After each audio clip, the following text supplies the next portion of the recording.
Welcome back to another deep dive here in the Cryo Bay. Tonight, we're exploring one of the most profound philosophical conflicts in the Halo universe, a debate that shaped the fate of the entire galaxy and continues to echo through the ages. This is the story of two brilliant minds, bound by love, yet divided by vision. The Librarian and the Didact, husband and wife, both devoted to protecting life itself, yet each walked paths so divergent that their choices would determine whether civilizations lived or died, whether species thrived or were erased from existence. Before we descend into this ancient conflict, if you find yourself drawn to these explorations of science fiction's deepest questions, consider subscribing to the channel. It helps me know you want more of these contemplative journeys through the stories that imagine what we might become. Now, dim the lights.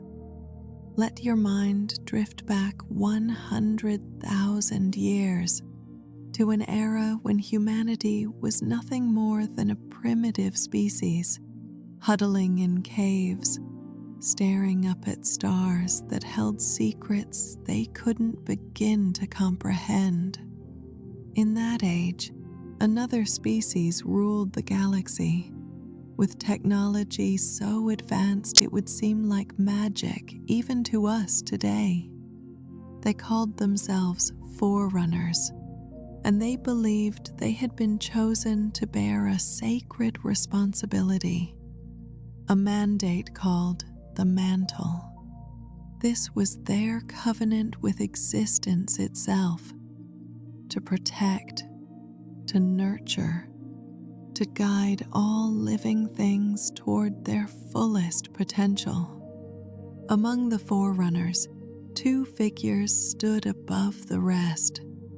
The Librarian, whose true name was First Light Weave's living song, served as the life shaper, the highest rank attainable within the lifeworker rate.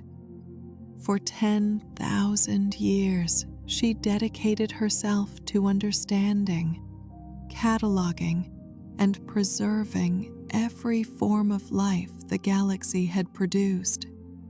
Her husband, Shadow of Sundered Star, known to history as the Didact, commanded the warrior servant rate as supreme military leader of the Forerunner ecumene.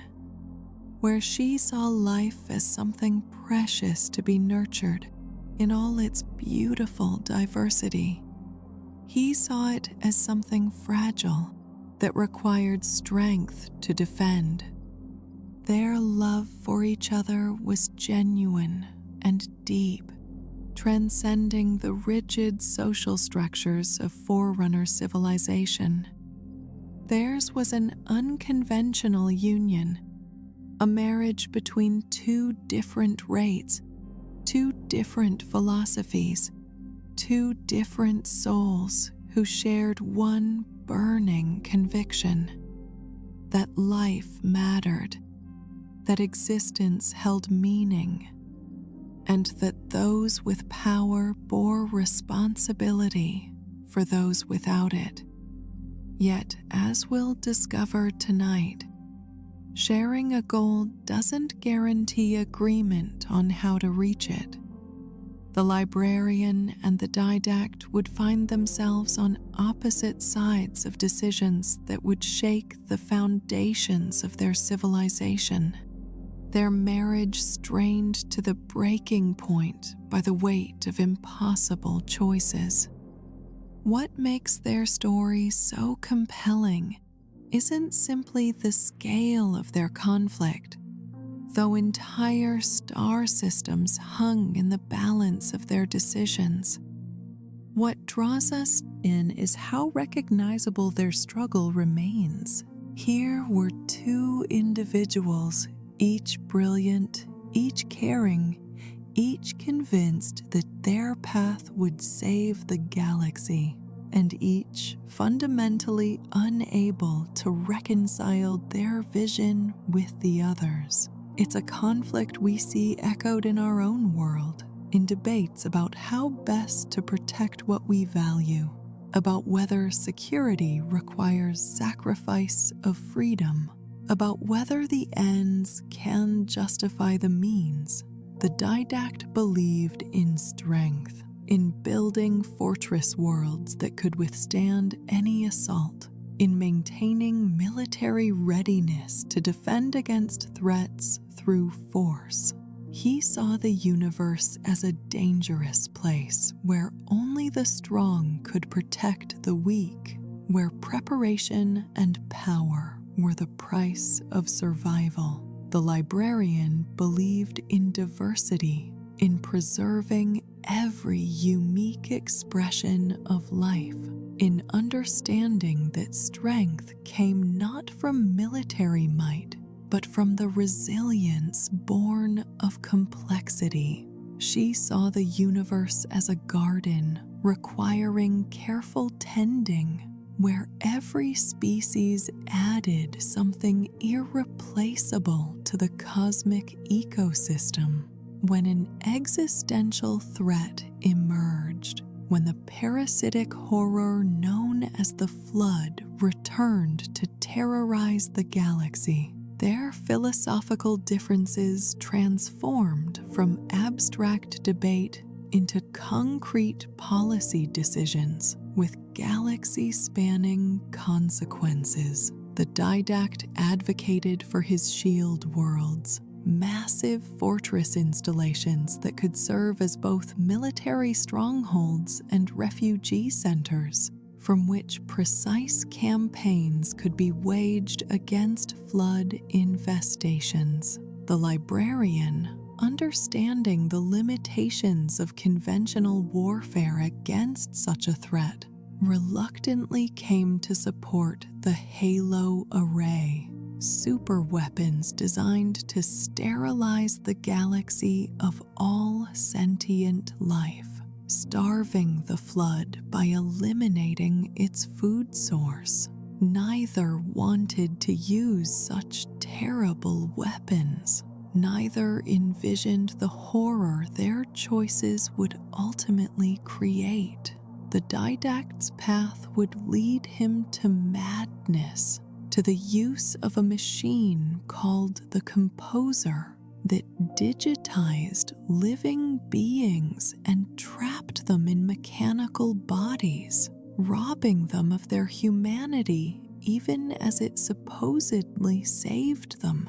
The Librarian's path would lead to the activation of weapons that killed trillions, that wiped clean the galactic slate and forced the survivors to rebuild civilization from scratch.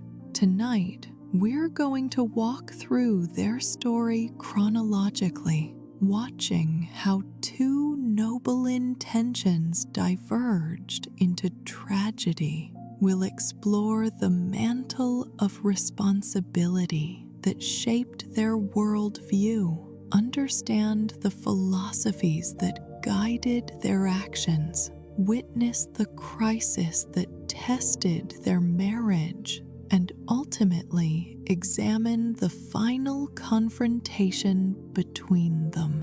By the end, you'll understand why both were right in their own way, why both were terribly wrong, and why their story matters to us, even now, millennia after their civilization fell. This isn't just ancient history from a video game universe. This is a parable about the danger of certainty, about how even the most brilliant minds can be blinded by their own convictions, about how love alone cannot bridge the gap between incompatible visions. The Librarian and the Didact show us what happens when two people who care deeply about the same things cannot agree on how to protect them. So settle in. Let the story unfold. Let yourself drift back to a time when gods walked among the stars, when entire species could be preserved or destroyed with a single decision, when the fate of the galaxy rested on the shoulders of two individuals whose love for each other couldn't prevent them from becoming enemies. This is the tale of the Librarian and the Didact, and it begins, as so many tragedies do, with the best of intentions. The mantle of responsibility. To understand the Librarian and the Didact, we must first understand the philosophical foundation upon which their entire civilization was built. The mantle of responsibility wasn't merely a concept or a law. It was the beating heart of Forerunner identity, the lens through which they viewed their place in the cosmos. Every decision, every policy, every action taken by their civilization flowed from their interpretation of this ancient mandate.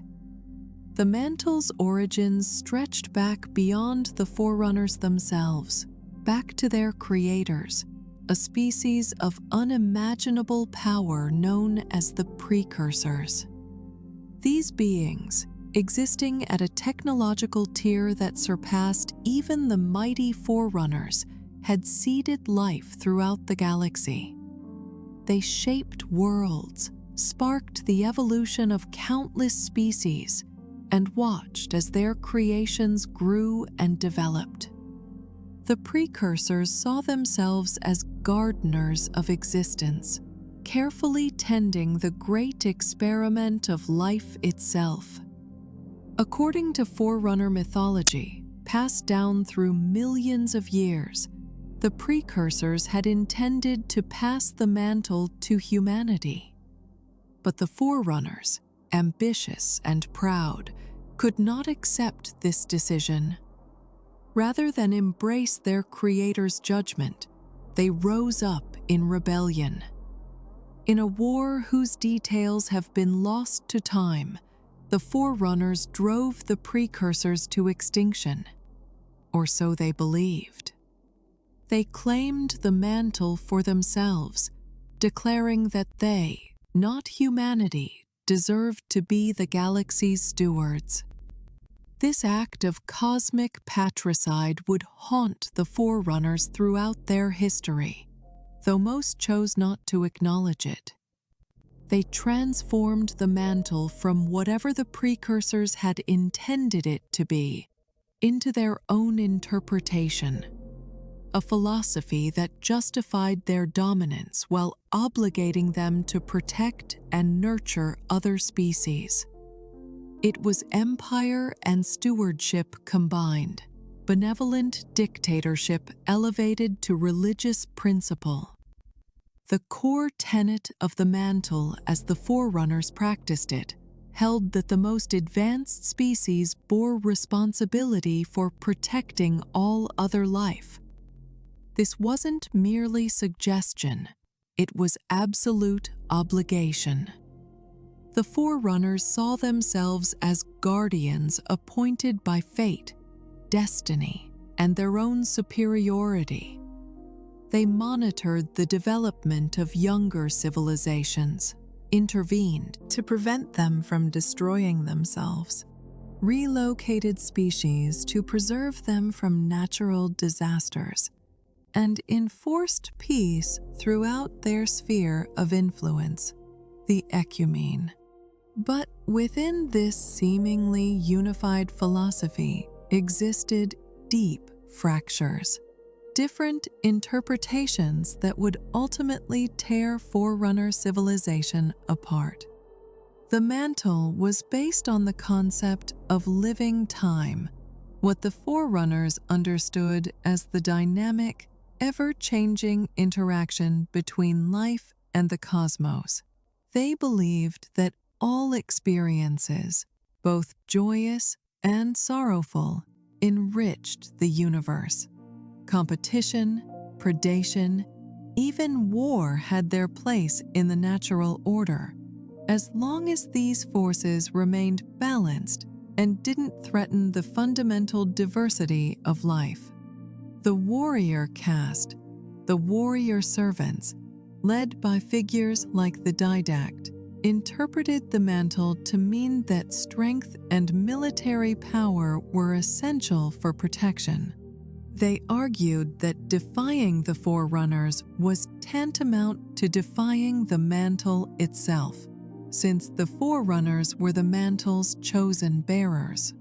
This interpretation emphasized hierarchy, strength, and the right of the superior to rule. To the warriors, the mantle justified not just protection, but also domination when necessary. Peace through strength wasn't just a strategy. It was the very essence of their responsibility. The life worker rate, represented by the Librarian, held a different view. They emphasized the preservation aspect of the mantle, the duty to protect biodiversity and allow species to develop according to their own paths. Life workers believed that the mantle required restraint as much as action, that the best stewardship often meant stepping back rather than intervening. They saw their role as gardeners, who nurtured without controlling, who created conditions for life to flourish rather than directing its every move. The builder rate, the architects and engineers who constructed the Forerunners' great works, tended toward pragmatism. They interpreted the mantle through the lens of efficiency and results. If a solution worked, if it protected life and maintained order, then it aligned with the mantle, regardless of how harsh it might seem. This utilitarian approach would eventually lead them to propose the Halo Array, weapons so terrible that many Forerunners recoiled from them, yet so effective that they became the civilization's last resort. These competing interpretations created constant tension within Forerunner society. The Old Council, their governing body, had to constantly balance these factions, mediating between the warriors who wanted military solutions, the life workers who advocated preservation, and the builders who pushed for technological fixes to every problem. For thousands of years, this system worked reasonably well. The Forerunners expanded their influence across the galaxy, uplifted primitive species, prevented conflicts, and maintained a relatively peaceful order. But the mantle contained a fundamental contradiction that none of these interpretations could fully resolve. If the most advanced species should guide all others, what happened when another species became equally advanced? Or when a previous inferior species evolved beyond the Forerunners themselves? The mantle's logic suggested that at some point, the Forerunners should step aside, should allow their successors to take up the burden. Yet stepping aside meant relinquishing power, admitting that they were no longer the galaxy's rightful rulers. This contradiction manifested most clearly in the Forerunners' relationship with ancient humanity. 10,000 years before the Flood's return, humans had built their own interstellar empire. achieving technology comparable to that of the Forerunners. They had reached what was classified as Tier 1 on the technological scale, the highest level attainable by any species. By the logic of the mantle, humanity might have legitimate claim to share in the responsibility of stewardship, or perhaps even to assume it entirely, as the precursors had originally intended. The Forerunners couldn't accept this. They saw humanity's expansion not as the natural development of a peer civilization, but as aggression against their authority. When humanity began invading and destroying Forerunner-controlled worlds, a war became inevitable. What the Forerunners didn't understand, what they only learned much later, was that humanity hadn't been expanding through conquest. They had been fleeing, desperately retreating from an extragalactic parasite that consumed everything in its path. The flood had arrived, and humanity had fought a losing war against it, while simultaneously being driven into conflict with the Forerunners. The Didact led the Forerunner military against humanity, waging a 1,000-year campaign that ultimately crushed the human empire. It was a brutal, devastating war that saw entire worlds burned, countless billions dead on both sides. The Didact's own children, who had followed their father into military service as warrior servants, were killed in the conflict. This personal loss would scar him forever, creating a deep resentment toward humanity that no amount of later understanding could fully erase. After their victory, the Forerunners enacted a terrible punishment. They forcibly devolved humanity, stripping away their civilization, their technology, their very memories of what they had been. Advanced humans were reduced to primitive hunter-gatherers and scattered across isolated worlds. It was genocide of a sort, the murder of a civilization, even as individual humans survived. The Forerunners justified this under the mantle, claiming they were preventing humanity from threatening the galaxy's peace again, failing to recognize the cruel irony that they were protecting the mantle by betraying its fundamental principle of preserving life. This act would haunt both the Librarian and the Didact, though in different ways. The Librarian saw it as a tragedy that must be remedied, as a species robbed of its potential that deserved a second chance. She would dedicate much of her life to preparing humanity for eventual restoration, secretly planting genetic markers that would guide human evolution toward reclaiming what had been stolen from them. The Didact saw the devolved humans as proof that the Forerunners' judgment had been correct, that humanity required control, that their potential for destruction outweighed their right to autonomy.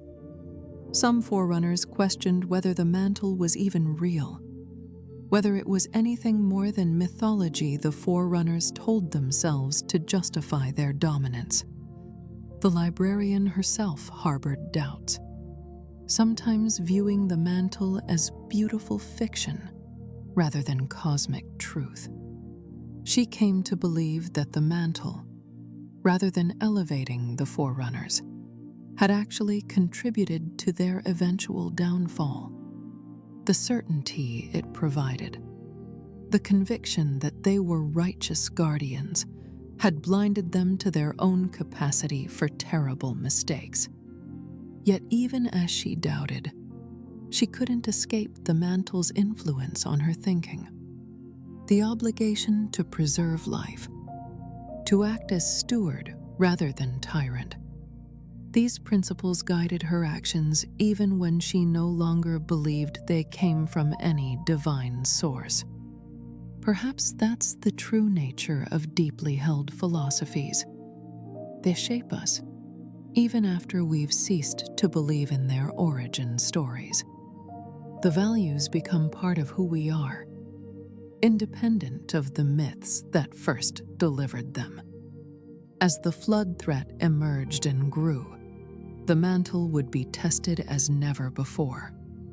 Could its principles survive contact with an enemy that sought to consume all life? Could a philosophy built on protection and preservation justify the most destructive weapons ever conceived? The Librarian and the Didact would each provide their own answers to these questions, and their answers would be incompatible, irreconcilable, and tragic in their consequences. The Librarian, champion of life's diversity, first light weave's living song, received the name Librarian from her teachers, a title that captured her essential nature. From her earliest days, she had been drawn to great stores of knowledge, spending countless hours immersed in the accumulated wisdom of countless species and worlds.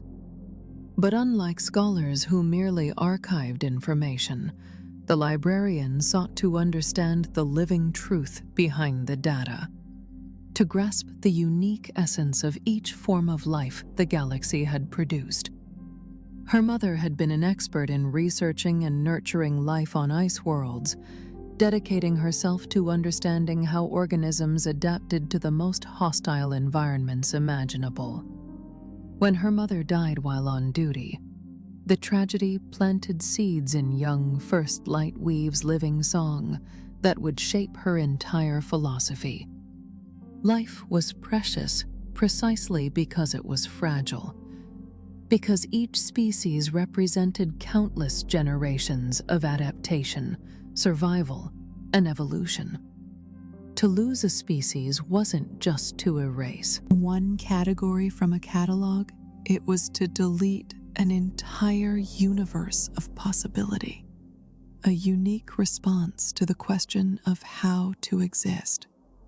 She rose through the ranks of the Lifeworker rate with remarkable speed, demonstrating not just technical proficiency in genetic manipulation and biological engineering, but also an intuitive understanding of living systems that her peers found almost mystical. She could look at a species and see not just what it was, but what it might become. The latent potential waiting in its genome for the right conditions to express.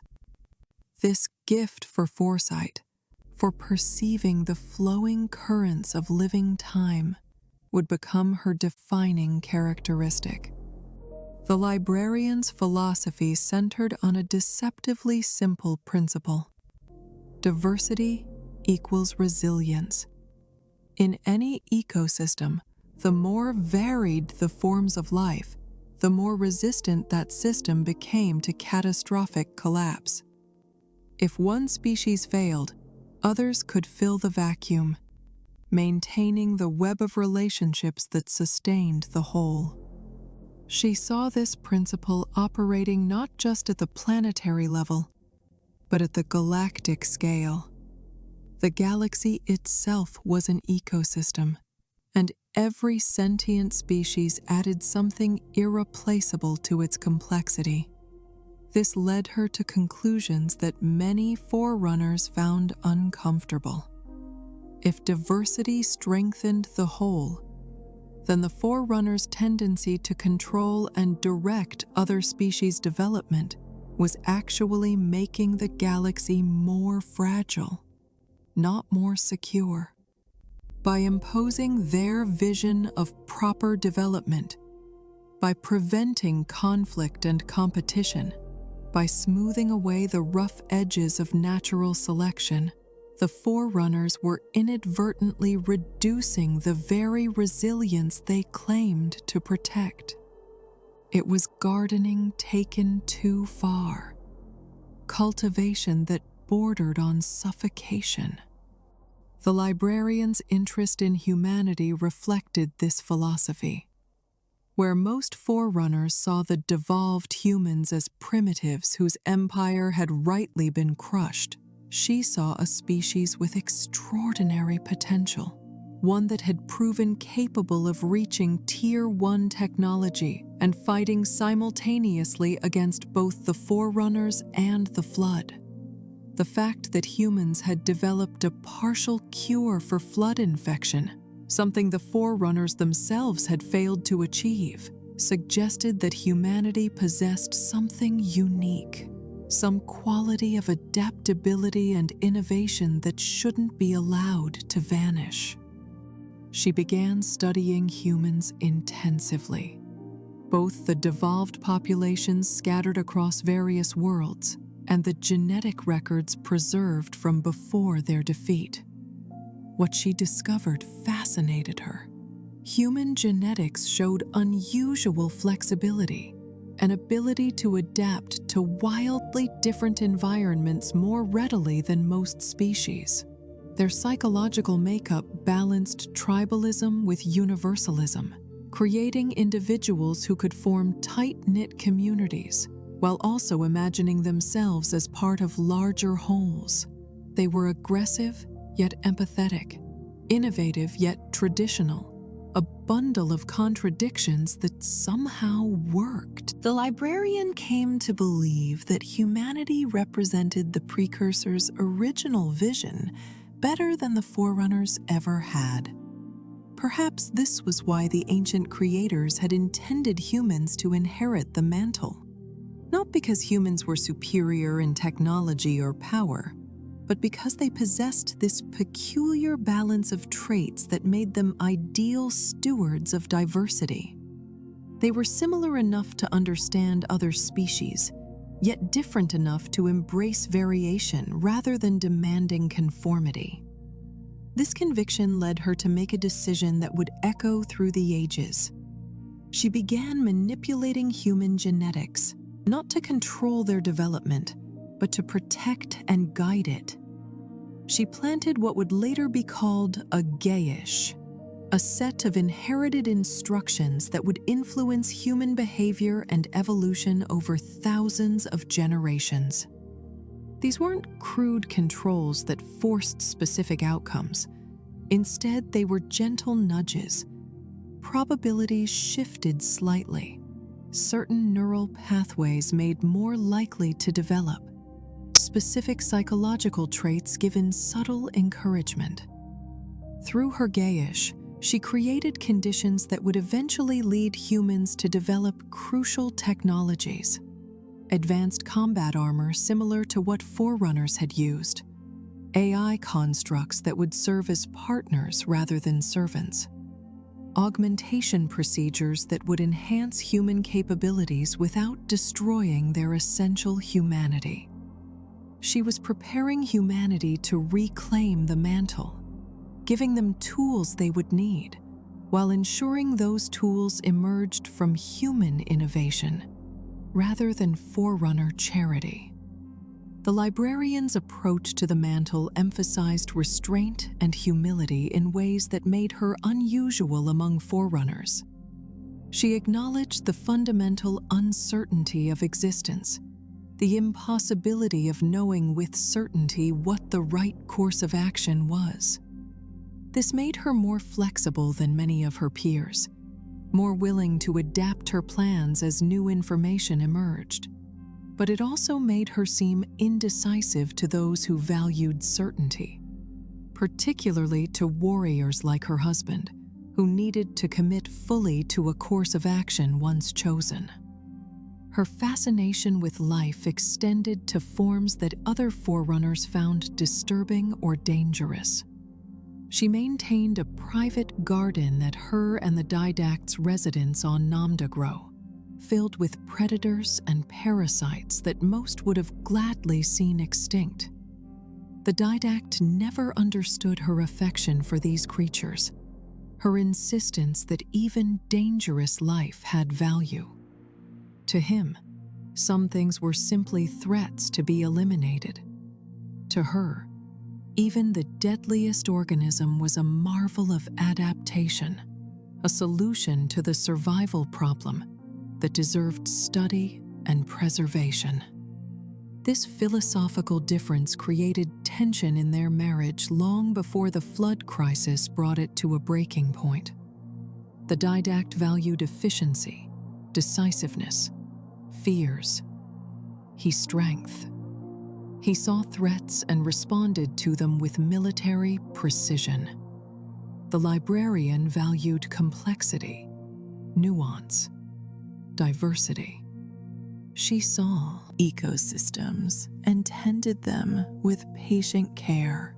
Both loved each other deeply, but they spoke fundamentally different languages when discussing how to protect what they cherished. When the builders proposed constructing the Halo Array as a response to potential flood resurgence, the Librarian initially opposed the weapons as fervently as her husband did.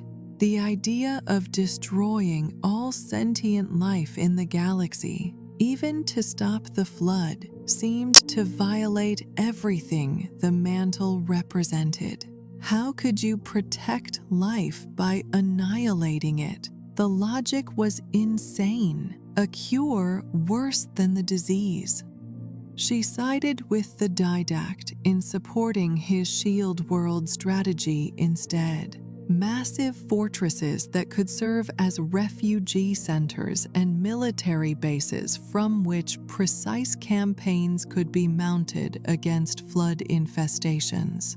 But as the political situation evolved, as it became clear the builders and their master builder Faber were gaining influence with the council, the Librarian made a pragmatic decision that the Didact never forgave. Rather than fight a losing battle that would cost the Lifeworkers all their influence, she struck a compromise. If the Halos were going to be built despite their opposition, then she would ensure those installations included extensive biological preserves. If the worst happened and the array needed to be fired, then at least the galaxy's species would be cataloged, preserved, ready for restoration once the flood was eliminated. This compromise made tactical sense, but violated the Didact's sense of principle. To him, supporting the Halos in any form was betrayal, a surrender to the builder's genocidal logic. The Librarian saw it as choosing to maintain some influence over terrible events, rather than standing on principle while being completely shut out of decisions. She would rather shape the nightmare than refuse to touch it. This fundamental difference in approach, this divide between absolute principle and pragmatic compromise, would widen over time until it became an unbridgeable chasm. The Librarian's creation of the conservation measure represented the culmination of her life's work. She systematically cataloged every known sentient species in the galaxy, collecting genetic samples, preserving specimens, documenting their cultures and technologies. It was work on a scale almost incomprehensible, requiring coordination of thousands of lifeworkers across the entire ecumene. She established biological preserves on the Halo installations themselves, on the two massive ARC facilities that served as construction and command centers for the array, and on various shield worlds scattered throughout the galaxy. This project consumed her completely during the final years before the halos fired. She worked without rest, knowing that every moment wasted meant species that might be lost forever. She estimated that even with maximum effort, the conservation measure would fail to save even a fraction of the galaxy's biodiversity. Sentient species might be preserved, but the vast ecological webs they existed within would be shattered. Entire categories of life, organisms too simple to be worth cataloging individually, would vanish in the array's pulse. The tragedy of her position was that she had become complicit in the very thing she opposed. By making the halos more palatable, by giving the Council a way to tell themselves that firing the array wouldn't mean complete genocide, she had helped enable the decision she'd hoped to prevent. Sometimes pragmatism leads us to compromise until we're no longer recognizable, until we've become part of the machinery we meant to oppose. The Librarian understood this. She accepted it as the price of trying to save what could be saved, even as it hollowed out something essential in her soul. When she looked at devolved humanity, scattered across Earth in primitive tribes, she saw both her failure and her hope. These were the people the Forerunners had crushed, reduced to shadows of what they'd been. Yet she'd planted seeds in their genes that would, given time, lead them back to greatness. She believed in them, in ways she no longer believed in her own species. The Forerunners had lost their way, had become so convinced of their superiority that they couldn't adapt when faced with true crisis. But humanity, starting over from nothing, might find a better path. Her final years would be spent racing against time, trying to complete the conservation measure before the flood's advance made it impossible. She would find herself separated from the Didact, watching helplessly as her husband descended into madness and desperation. She would be forced to make the most terrible choice of her life, choosing between her love for him and her duty to preserve life's diversity. And in the end, she would choose duty, sealing her husband away and condemning herself to die when the halos fired, a final sacrifice to ensure humanity had the chance she'd promised them. Shadow of Sundered Star earned his title, the Didact, during his time as a teacher at a Forerunner military academy. In Forerunner society, a Didact was one who taught through discourse and rigorous examination, someone who shaped minds through challenge rather than simple instruction. It was a fitting name for a warrior philosopher who believed that strength came not just from physical prowess, but from disciplined thought and strategic vision. Throughout his long life, the name would come to represent both his greatest strength and his ultimate limitation. The certainty that came from rigorous logical analysis that would ultimately blind him to truths that lay beyond logic's reach. The Didact stood over 11 feet tall, a towering figure of martial excellence even among the Forerunners. He had mutated to the highest form a warrior servant could achieve, his body optimized for combat through countless cycles of genetic refinement, passed down through generations of military lineage. He moved with a grace that belied his size, every gesture speaking of controlled power, of potential violence held in check by will and discipline. Those who saw him understood immediately that they stood before a master of warfare, someone who had dedicated millennia to perfecting the art of organized violence in defense of civilization. But the Didact was far more than a simple soldier. He was a strategic genius whose military campaigns had become case studies in Forerunner academies, whose innovations in warfare had shaped how the warrior servant rate approached conflict for thousands of years.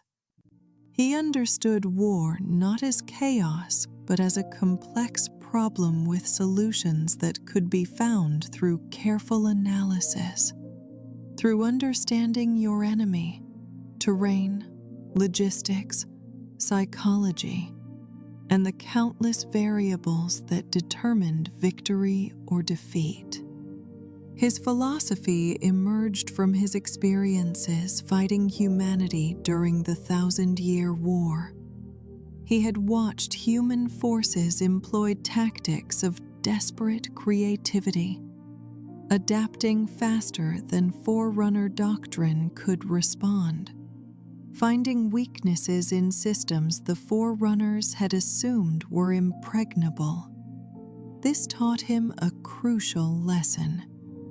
In warfare, adaptability mattered more than raw power. The stronger force could still lose if it couldn't respond to unexpected challenges, if it remained locked in rigid thinking while the enemy evolved. The loss of his children during that war, all of them warrior servants who had followed him into military service, carved something out of his soul that never healed. They had died fighting humanity, casualties in a conflict that should never have happened if only the humans had accepted Forerunner authority rather than resist. The Didact's grief transformed into resentment, a permanent grudge against humanity that colored all his later thinking. Even after learning that humans had been fleeing the flood rather than conquering for conquest's sake, even after understanding that the Forerunners had crushed an innocent species fighting for survival, he couldn't fully release his anger at those who'd killed his children. His interpretation of the mantle reflected his military mindset. To the Didact, the mantle meant that the strong had an obligation to protect the weak. But that obligation required the strong to remain strong. You couldn't defend others if you allowed your capabilities to atrophy, if you embraced weakness in the name of restraint. The mantle therefore justified, even demanded, the maintenance of military power. Warriors weren't shameful aberrations in a peaceful society. They were the necessary guardians who made peace possible. This philosophy led him to oppose the Forerunners' gradual demilitarization following the war with humanity. After crushing the human empire, the Council had decided that the warrior servant rate was too powerful, too independent, too much of a threat to builder political dominance. They systematically dismantled the military infrastructure the Didact had built, forced warrior servant fleets to submit to builder security control, exiled or executed Prometheans who remained loyal to their commander. The Didact watched his rate marginalized, his warriors scattered, his hard-won capabilities discarded as if they'd never be needed again. When intelligence began emerging about potential flood resurgence, the Didact saw this demilitarization as catastrophic folly. The Council had disarmed just as a threat far worse than humanity was preparing to return. They'd convinced themselves that builder technology, that passive defenses and automated systems could replace the strategic flexibility and tactical judgment that professional warriors provided. The Didact knew they were wrong. Machines could execute plans, but warfare required the ability to create new plans on the fly, to respond to surprises, to make intuitive leaps that no AI could replicate. His Shield World strategy emerged from this understanding. Rather than building purely defensive installations, he envisioned mobile fortress worlds that could be deployed directly into flood-infested systems. These wouldn't just be refugee centers. They'd be forward operating bases, staging grounds for precise military campaigns to eliminate flood outbreaks before they could spread. Each shield world would contain not just biological preserves, but also military infrastructure, weapons factories, training facilities, fleets ready to deploy at a moment's notice. The strategy drew from lessons learned fighting humanity. Rather than trying to defend everywhere simultaneously, which stretched resources thin and ensured you were never strong enough at any given point, the shield worlds would allow concentration of force. You'd identify emerging flood infestations, deploy a shield world to the infected system, establish quarantine, then systematically cleanse the contamination with overwhelming military superiority at the point of contact. It was what military strategists call a star-hopping approach, focused on strategic targets while bypassing less important locations. The Didact called for at least 1,000 shield worlds to be distributed throughout the ecumene, creating a network of strongpoints that could respond to flood outbreaks anywhere in the galaxy. With proper coordination, these installations could contain and eliminate the parasite before it reached the exponential growth phase that made it unstoppable. You'd never let the flood establish the kind of foothold it needed to become an existential threat. Instead of fighting a galactic war, you'd fight a series of localized engagements, each one winnable with sufficient force applied at the right time and place. It was a sound strategy, probably the best conventional military approach to the flood problem. But it had one fatal flaw. It required political will the Forerunner Council no longer possessed. The builders, led by Master Builder Faber, had their own solution. One that was simpler, more dramatic, and more aligned with builder culture of massive engineering projects that reshaped reality through technology. They proposed the Halo Array, super weapons capable of sterilizing the entire galaxy of sentient life at the push of a button. The Didact opposed the halos with every fiber of his being. To him, they represented everything wrong with builder thinking, with civilian politicians and engineers trying to solve military problems through technology rather than strategy. The halos weren't a solution. They were a surrender, an admission that you were too weak to defeat your enemy, and so would destroy everything rather than accept defeat. Worse, they violated the most fundamental principle of the mantle. You couldn't protect life by annihilating it. The logic was absurd, yet the Council was seriously considering it.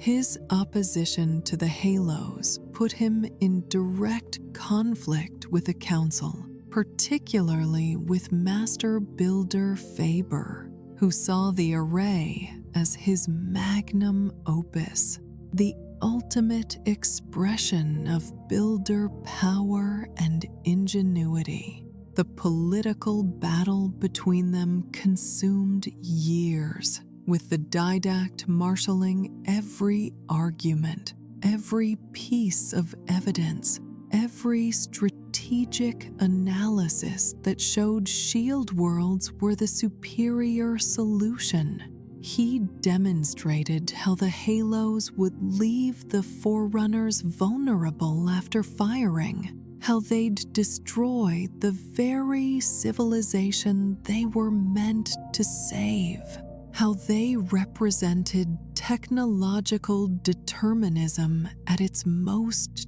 dangerous. But the Council was tired of warriors telling them what to do. They'd spent the post-war period reducing the warrior servant rate's influence, and they weren't about to let the Didact reassert military authority over civilian government. The debate wasn't really about which strategy was better. It was about power, about who would control Forerunner civilization's response to the crisis. The Builders won that power struggle, and they won it decisively. The Didact's final attempt to stop the Halo array led to his exile. In a desperate gambit, he attempted to rally warrior servants to seize control of key installations, to essentially execute a military coup that would put strategic decisions back in the hands of those qualified to make them. The attempt failed. The Council, seeing the Didact as a traitor to the very mantle he claimed to uphold, stripped him of his command and exiled him to Erda Tyrene, the planet that would later be known as Earth, to live among the devolved humans he'd fought so hard to defeat. This exile broke something in the Didact. He'd dedicated his entire life to serving the mantle, to protecting Forerunner civilization, and his reward was banishment. His strategies ignored in favor of weapons he knew would fail to solve the fundamental problem. He'd been right about everything, yet being right hadn't mattered. The politicians had chosen politics over sound military strategy, and the galaxy would pay the price for their folly. During his exile on Earth, the Didact lived amongst primitive humans, watching them, studying them, trying to understand what his wife saw in these creatures. He observed their tribes, their conflicts, their surprising capacity for innovation even without technology. He saw shadows of the empire that had killed his children, potential that made him simultaneously respect and fear what humans might become if allowed to develop freely. This time among humans didn't soften his resentment. If anything, it reinforced his belief that humanity was dangerous, that their capacity for violence and rapid adaptation made them fundamentally unsuitable for bearing the mantle. The Librarian visited him during this exile, when she could, though her work with the conservation measure left her little time for personal matters. Their conversations were tense, both feeling the weight of their philosophical divide. She tried to convince him that humanity deserved a chance, that the gayish she'd planted would guide them toward becoming worthy mantle-bearers. He argued that she was being naive, that humans would inevitably abuse any power they were given, that her project was dangerous romanticism rather than sound policy. Neither could convince the other, yet neither stopped trying. They'd been together too long, shared too much, for either to simply dismiss the other's views as worthless. But agreement seemed impossible. They'd chosen different paths, and those paths were diverging with every passing year, leading them toward a confrontation neither wanted, but both could see approaching like an inevitable storm. The Didact exile ended when the flood returned in force. When the parasite spread made it clear that conventional defenses were failing. The Council, desperate and willing to use any resource available, recalled him to military service. They commissioned him to command a fleet of 12 ships to investigate the flood's activities in the Orion sector, to gather intelligence on the enemy's capabilities and strategies.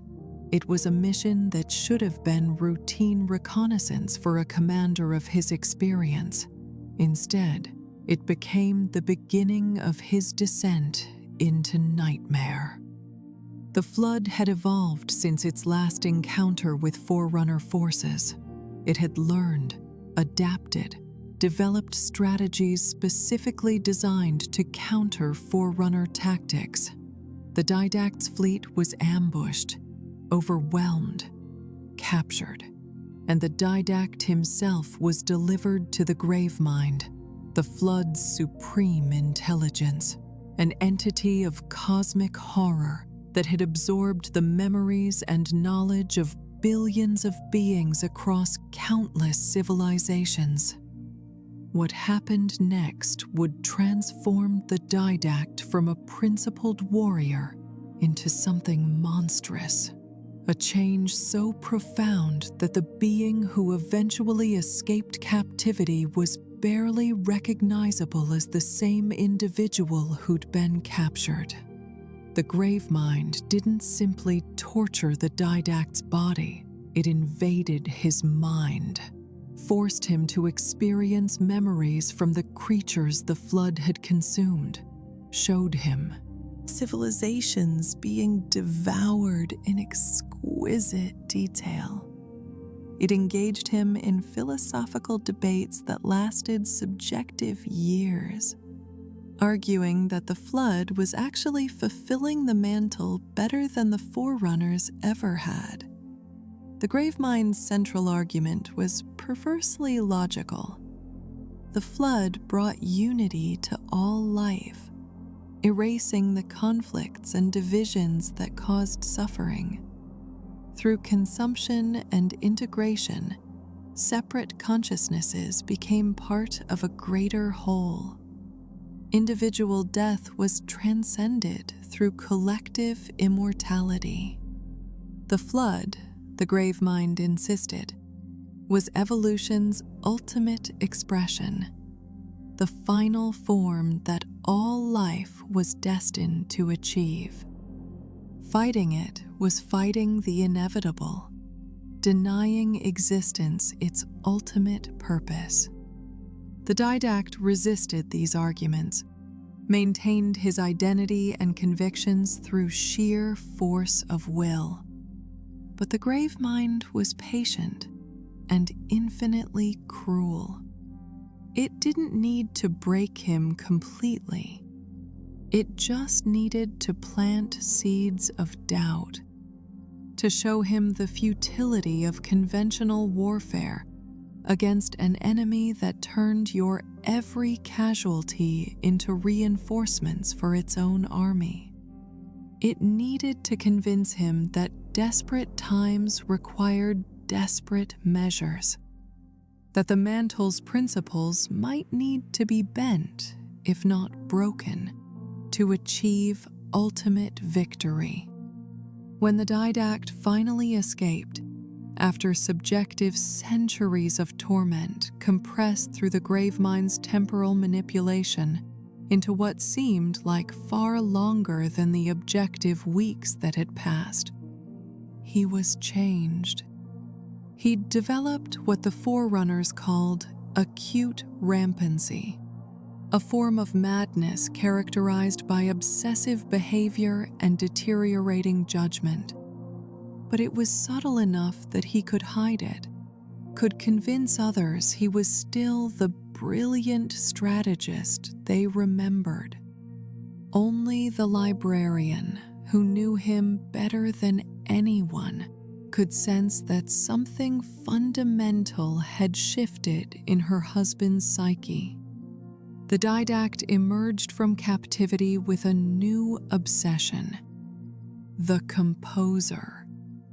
This ancient Forerunner device had been created during their war with ancient humanity, designed to digitize consciousness and transfer it into mechanical bodies.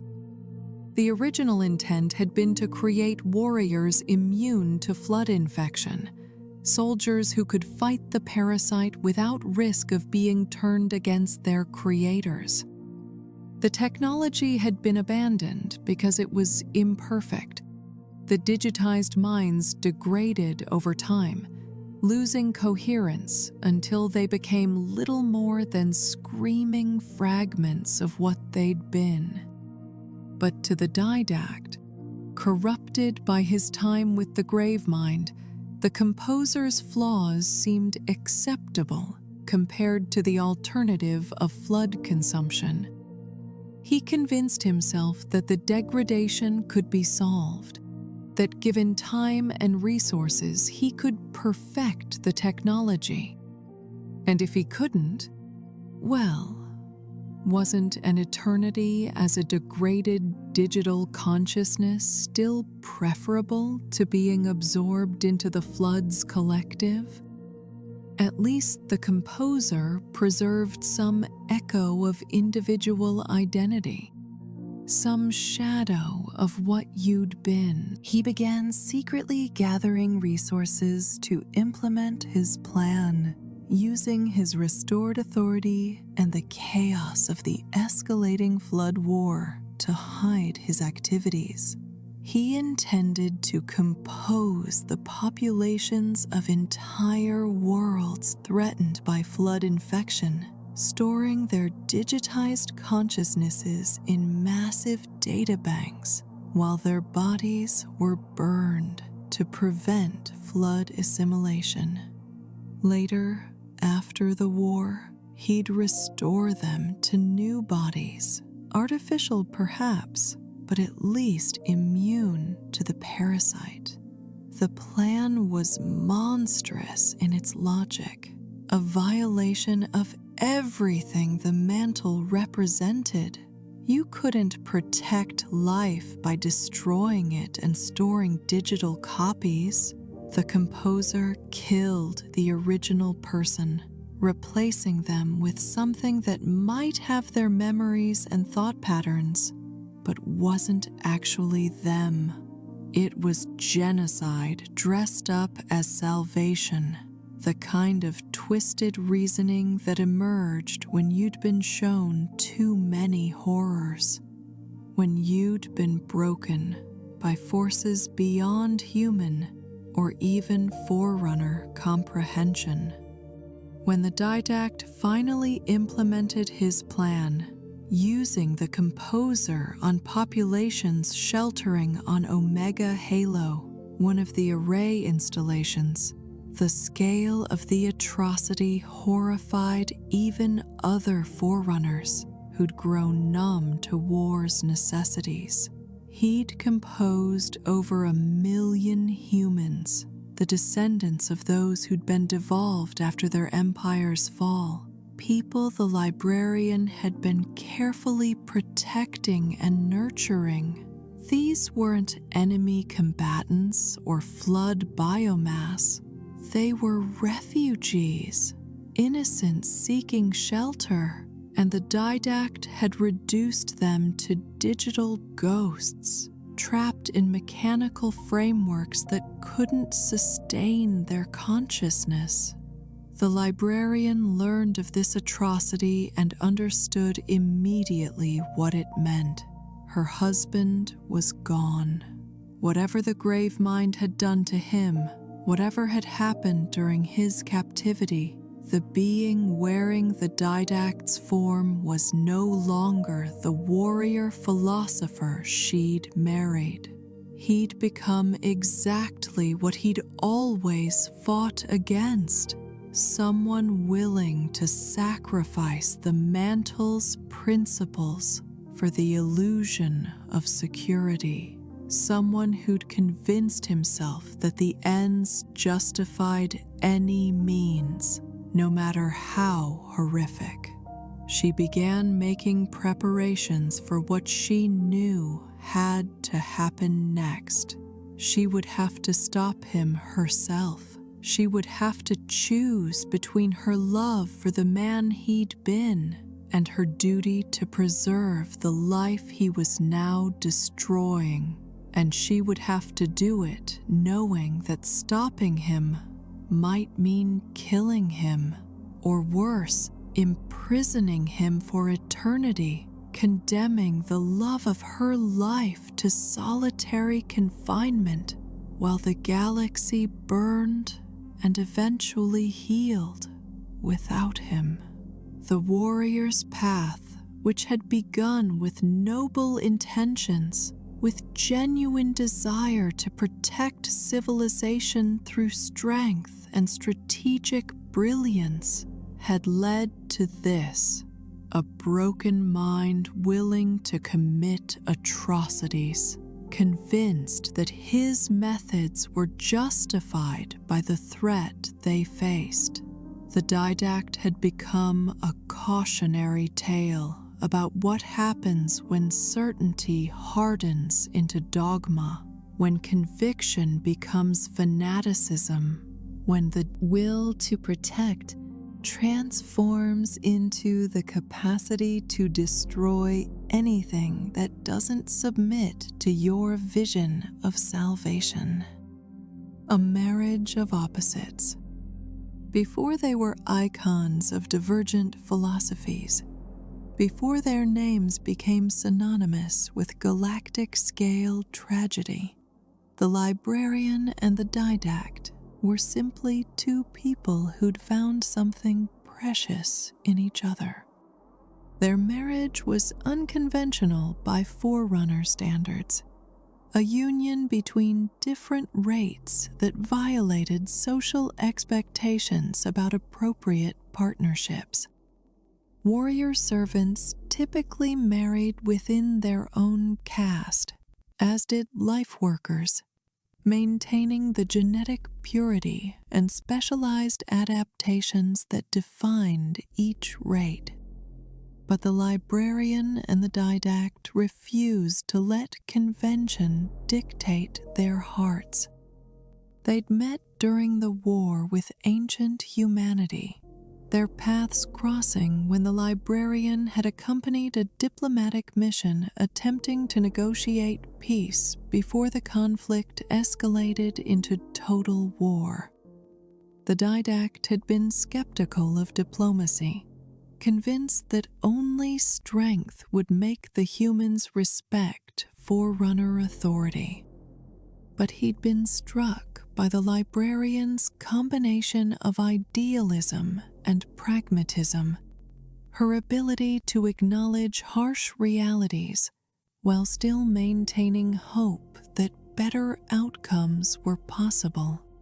She'd seen in him something beyond the imposing warrior, glimpsing the philosopher who used discourse to teach, who valued understanding as much as victory. They debated strategy and ethics late into that mission's nights, neither convincing the other, but both enjoying the intellectual challenge of facing a mind as sharp as their own. When diplomacy failed and war began in earnest, they'd maintained contact, their conversations continuing across the light years that separated his military campaigns from her research stations. Their romance blossomed slowly, both of them mature enough to recognize that passion wasn't sufficient foundation for lasting partnership. They tested each other, challenged each other's assumptions, explored the boundaries of their compatibility. They discovered that their differences, rather than being obstacles, actually enriched their relationship. She taught him to see beyond tactical considerations, to appreciate the intricate beauty of living systems he usually only encountered as strategic terrain or potential threats. He taught her to recognize that protection sometimes required force, that idealism needed to be tempered with realistic assessment of threats. When they finally married, combining their households and formally announcing their partnership to Forerunner society, it created scandal in some circles and inspiration in others.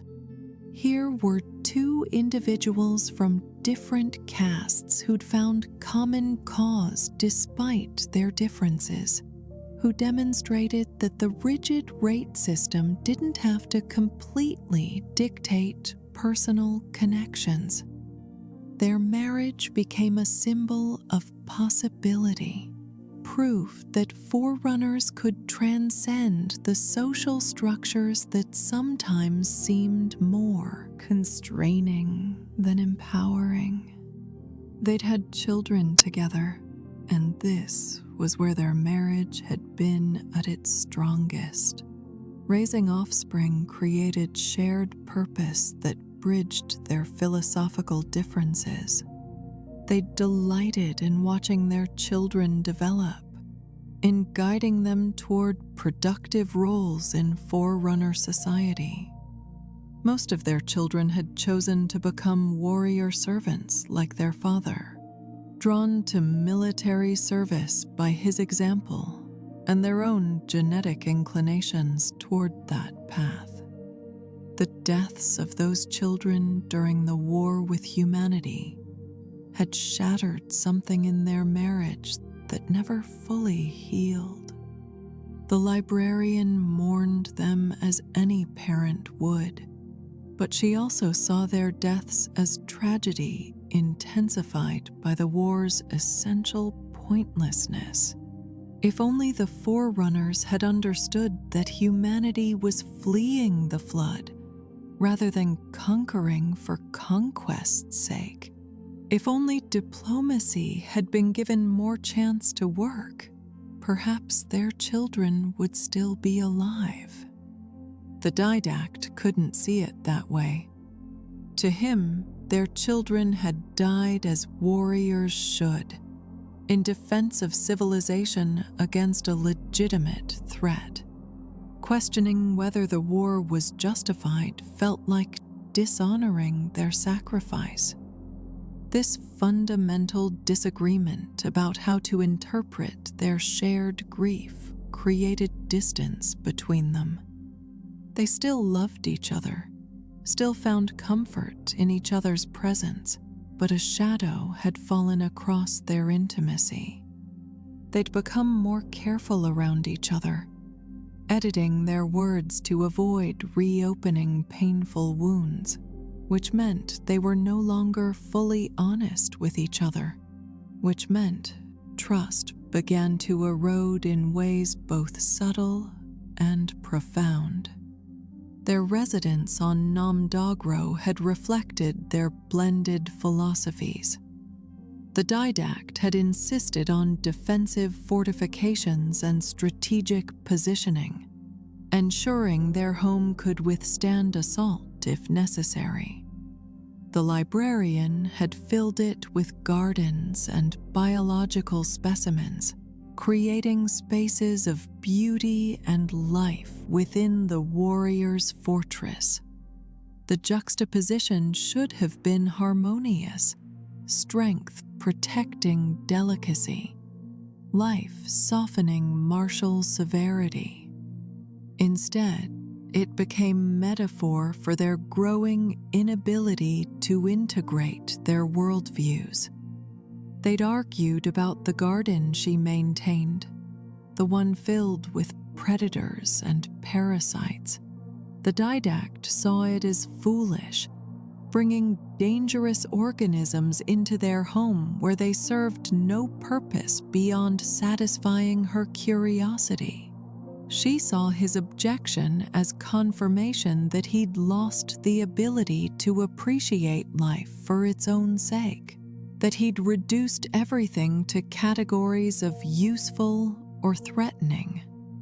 Both were partially right, and both used the argument about her garden to actually argue about larger issues they couldn't directly address. When the Shield World versus Halo Array debate began consuming Forerunner politics, it invaded their marriage completely. They couldn't escape it even in their private moments. Every conversation seemed to circle back to the central question: how should civilization respond to existential threat? Their professional disagreement became personal conflict, became the defining feature of their relationship. They were no longer husband and wife who happened to disagree about policy. They were adversaries who happened to share a marriage.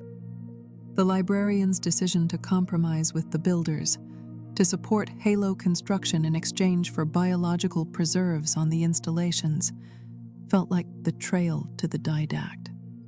She'd sided with his political enemies, had legitimized the very weapons he opposed with every fiber of his being. She tried to explain her reasoning, that maintaining some influence over terrible events was better than having none, that pragmatism sometimes required accepting lesser evils to prevent greater ones. He couldn't accept that logic. To him, there was no difference between supporting the Halos completely and supporting them with conditions. Either way, you were enabling genocide. Their arguments grew heated, then cold, then eventually stopped happening as both realized words wouldn't bridge the gulf between them. They began avoiding each other when possible. The Didact spending more time with his military preparations, the Librarian throwing herself into the conservation measure. When they did interact, it was with painful formality, treating each other as respected colleagues rather than partners who'd once shared everything. The Didact's exile to Earth created physical separation to match their emotional distance. The Librarian visited when she could, but these visits were awkward, neither quite knowing how to relate to the other anymore. They'd make stilted conversation about neutral topics, carefully avoiding the subjects that would reignite their conflict. Sometimes they'd fall into old patterns, debating philosophy or analyzing military strategy. And for brief moments, it would feel like it used to feel. Then reality would reassert itself, reminding them that they were on opposite sides of decisions that would determine the galaxy's fate. During one visit, the Librarian had tried to bridge the gap by sharing her vision for humanity, explaining the chaos she'd planted, the future she saw for the species they'd both fought against. She'd thought maybe if he understood what she was trying to achieve, if he could see the long-term strategy, he might accept it, even if he didn't fully agree. Instead, the conversation had ended in another argument, with the Didact accusing her of sentimentality, of projecting onto humans qualities they didn't actually possess. She'd left that visit convinced that reconciliation was impossible, that they'd grown too far apart to ever find common ground again. When the Didact was recalled from exile to lead the fleet against the flood, the Librarian had felt hope rekindle. Perhaps working together against a common enemy would remind them of what they'd shared, would help them rediscover the partnership that had made their early years together so fulfilling. She'd imagined them combining their strengths, his strategic brilliance and her understanding of biological systems, to develop innovative approaches to the flood threat. Maybe crisis would forge them back together. Instead, crisis had shattered him.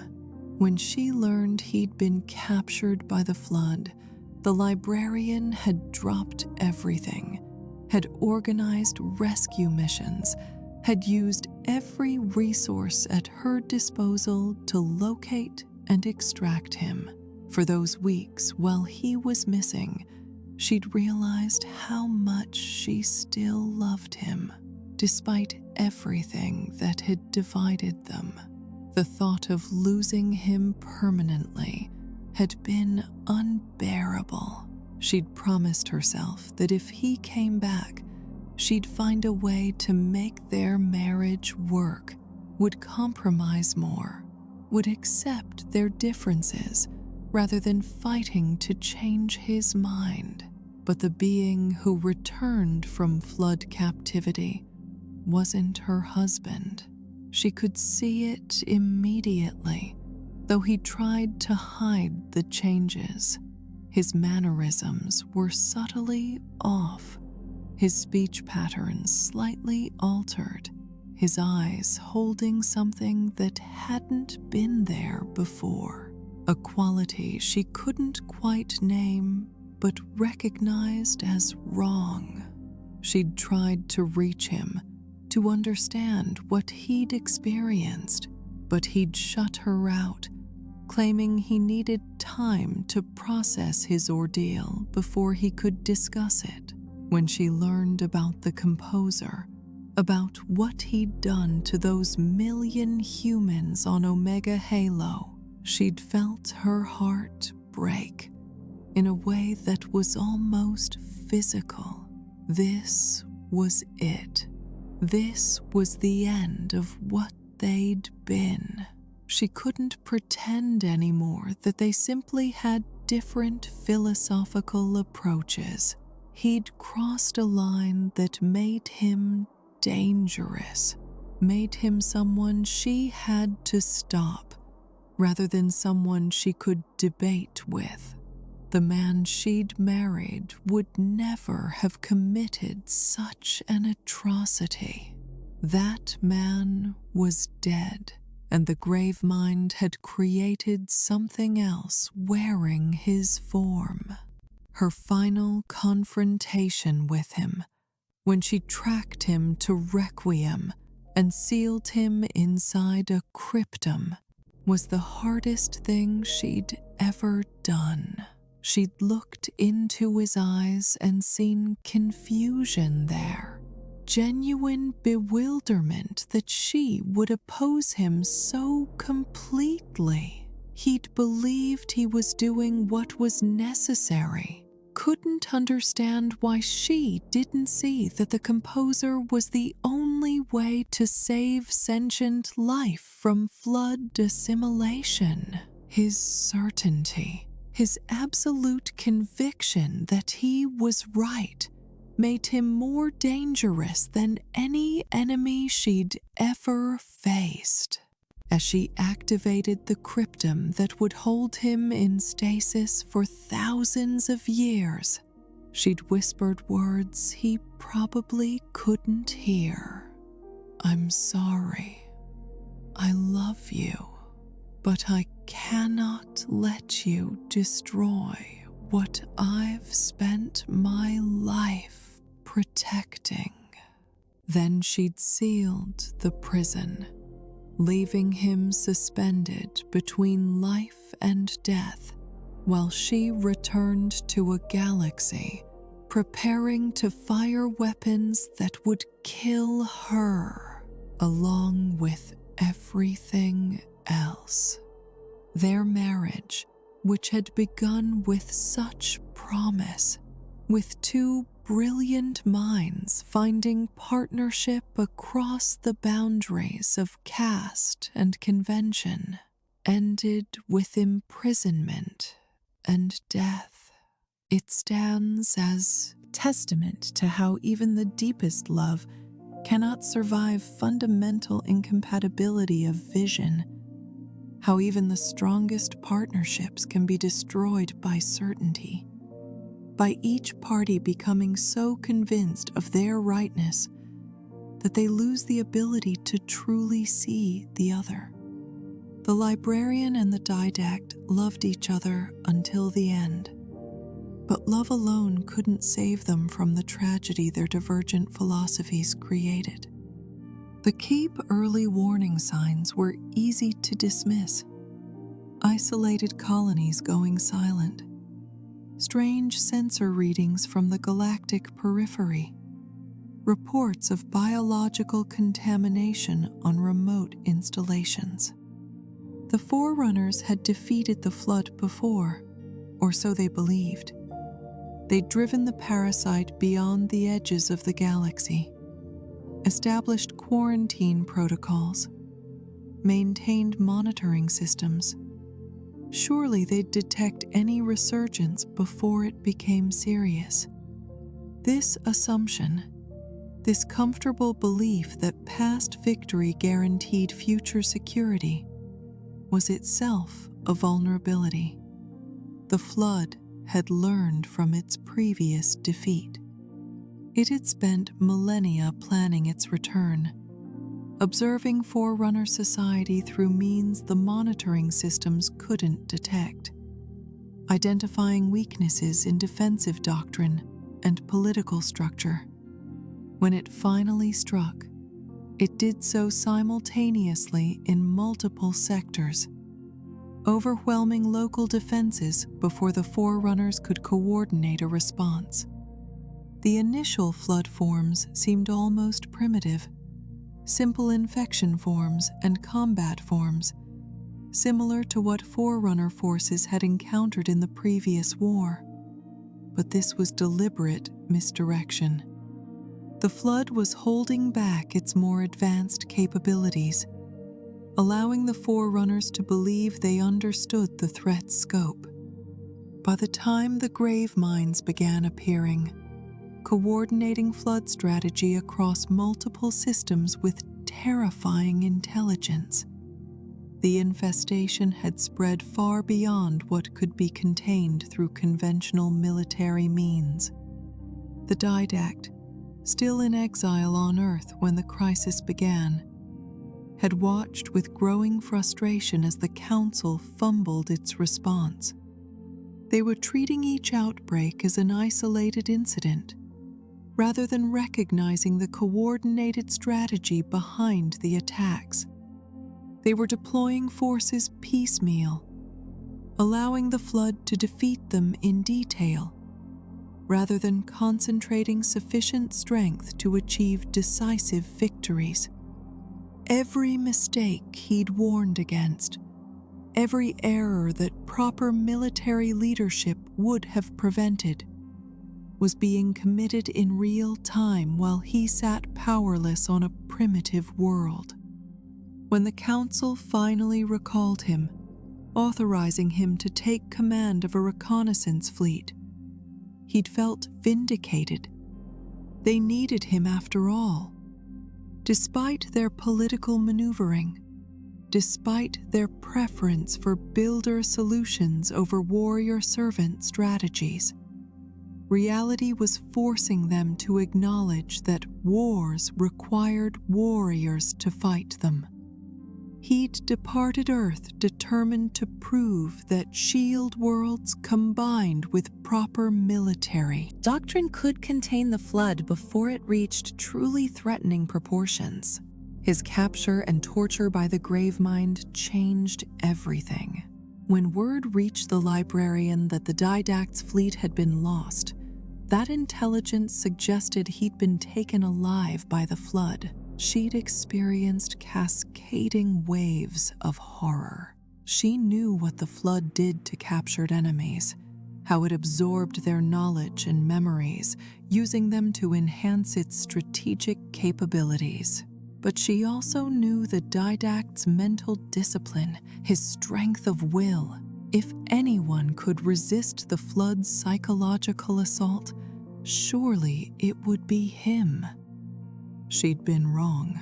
No one, not even the Didact with all his training and experience, could fully resist the Gravemind's corrupting influence. The entity that escaped captivity had been changed in ways the Librarian immediately recognized but couldn't fully articulate. Something essential had been altered, some core principle compromised. Her husband had returned, but he'd brought something back with him, some infection more subtle than the physical transformation the flood usually inflicted. The Didact's first actions after escape seemed reasonable enough. He requisitioned resources to study Forerunner records of the composer, claiming he needed to understand all available technologies that might provide advantage against the flood. He rebuilt connections with surviving warrior servants, reconstituting some measure of military structure from the fragments the Council had scattered. He made strategic recommendations that, while aggressive, seemed within the bounds of legitimate military doctrine. But the Librarian noticed patterns that troubled her. He was obsessed with the composer specifically, spending time researching it that seemed disproportionate to its actual utility. He made comments suggesting he'd developed respect for the flood's logic, acknowledging the efficiency of its approach, even as he opposed its goals. He showed less concern for collateral damage than he'd exhibited before his capture, more willingness to sacrifice protected populations if it advanced strategic objectives. When she confronted him about these changes, he'd dismissed her concerns as overreaction to trauma. Of course, his experience with the Gravemind had affected him. How could it not? But he insisted his core principles remained unchanged, that he was still fighting to protect Forerunner civilization and the mantle it upheld. She wanted to believe him, needed to believe that their relationship could survive despite their philosophical differences. So she accepted his explanations, even as doubt continued gnawing at her. The broader flood war was going catastrophically badly by this point. What had seemed like isolated outbreaks had metastasized into systemic infestation. Entire sectors of the galaxy were lost, their populations consumed and converted into flood biomass. The parasite had adapted to every countermeasure the Forerunners deployed, evolving faster than conventional weapons development could respond. Keyforges, the industrial facilities that produced Forerunner technology, were falling to flood assault, limiting the Ecumene's ability to sustain the war effort. The Shield World strategy, which the Didact had proposed years earlier, was being implemented, but too slowly and on too limited a scale.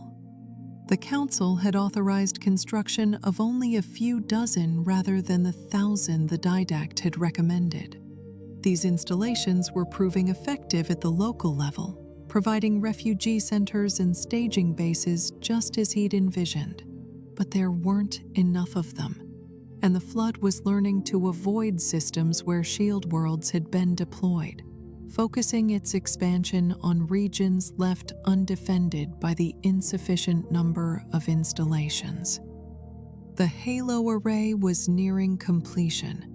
12 massive ring installations spread across the galaxy, all connected to the Ark, a facility beyond the galaxy's edge from which the array could be fired. Master Builder Faber had emerged as the Council's chosen leader for the crisis, his political authority growing as military solutions proved insufficient. He argued that the array represented civilization's only hope, that conventional warfare against the Flood was unwinnable, that desperate times required devastating solutions. The Librarian found herself in an impossible position. She'd compromised with the Builders specifically to prevent the scenario now unfolding. She'd agreed to biological preserves on the Halo installations in exchange for maintaining some influence over when and how the weapons might be used. But as the Flood's advance continued unchecked, as world after world fell to the parasite, pressure mounted to authorize array activation. The weapons she'd opposed now seemed like they might actually be necessary, and she'd helped make them possible. Her conservation measure became a race against time. She needed to catalog and preserve species before the Halos fired, but she also needed those species to remain alive long enough to be collected. The Flood's advance was consuming populations she'd planned to save, forcing her to constantly revise priorities and strategies. She worked without rest, coordinating thousands of life workers across dozens of worlds, desperately gathering what could be gathered before it was too late. The Didact and Librarian's interactions during this period were marked by barely contained frustration on both sides. He saw her conservation measure as tacit acceptance that the Halos would fire, as betrayal of the Shield World strategy he'd fought for. She saw his continued opposition to the array as dogmatic adherence to principle while the galaxy burned, as refusal to accept that some situations truly had no good solutions. They were both right, and they were both trapped by the terrible logic of the crisis they faced. The political maneuvering within the Council reached its climax when Master Builder Faber orchestrated the Didact's removal from military command. Using the Didact's increasingly erratic behavior as justification, claiming his time with the Gravemind had compromised his judgment, Faber convinced the Council that the Supreme Military Commander had become a liability. The Didact was stripped of his authority and effectively imprisoned, removed from command just as the war entered its most critical phase. The Librarian had not been consulted about this decision. When she learned of it, she'd stormed into council chambers demanding explanation, arguing that whatever personal issues she had with her husband, his military brilliance remained valuable. But the council had made up its mind. They were committed to the Halo solution, and the Didact represented philosophical opposition that could no longer be tolerated.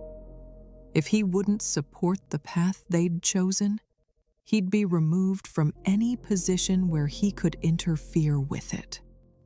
This proved to be a catastrophic mistake. The Didact's imprisonment wasn't secure enough to hold a warrior servant of his capabilities, someone who'd spent millennia learning to escape from impossible situations. He broke free and disappeared. And when the Librarian finally tracked him down, she discovered he'd done the unthinkable. He'd taken the Composer to Omega Halo and used it on the human population sheltering there, on the very people she'd been protecting and nurturing, digitizing over 1 million souls in a desperate attempt to implement his vision of how to save sentient life from the flood. The atrocity forced the librarian's hand. She could no longer pretend their disagreement was merely philosophical. Her husband had become someone who would commit genocide to prove his point, who would sacrifice everything she'd worked for in service of his absolute certainty that only his approach could work. She had to stop him. And stopping him meant acknowledging that the man she'd loved was gone, replaced by something broken beyond repair. The crisis had revealed something fundamental about both of them. The librarian, when forced to choose between her principles and pragmatic survival, had chosen survival, while trying to preserve as much of her principles as possible. The Didact, when forced to make the same choice, had twisted his principles to justify increasingly terrible acts, convincing himself that the ends he sought justified any means employed to reach them. Both had betrayed aspects of what they'd once believed, but in very different ways. As the flood continued its advance and the Halo array stood ready to fire, both the librarian and the Didact found themselves racing against time to implement their competing visions. She sought to preserve life's diversity and prepare humanity for eventual restoration.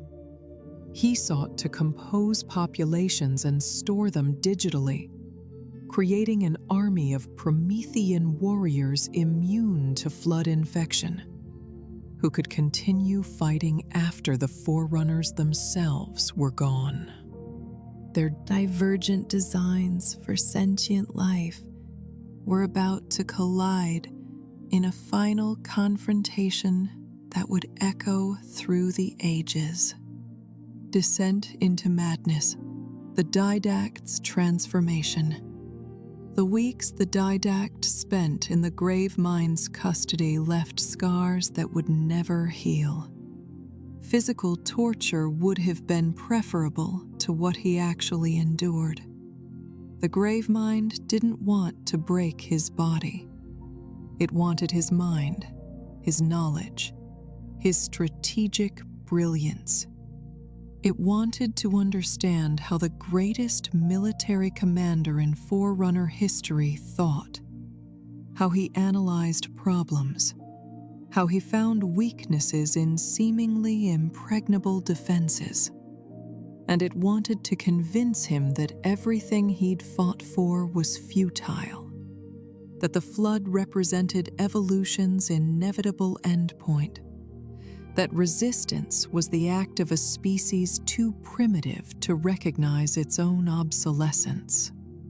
The Gravemind had absorbed the memories of billions of beings over millions of years. It had consumed philosophers from 1,000 civilizations, scientists who'd probed the deepest mysteries of reality, warriors who'd fought wars across galaxies. All of that accumulated knowledge, all those stolen lives, existed as a cacophony of voices within the Gravemind's consciousness. It could deploy any of them in conversation, could argue from perspectives spanning the spectrum of sapient thought, could counter every defense the Didact directed around his convictions. For subjective centuries, though only weeks passed in objective time thanks to the Gravemind's temporal manipulations, the Didact endured forced exposure to the flood's collected knowledge.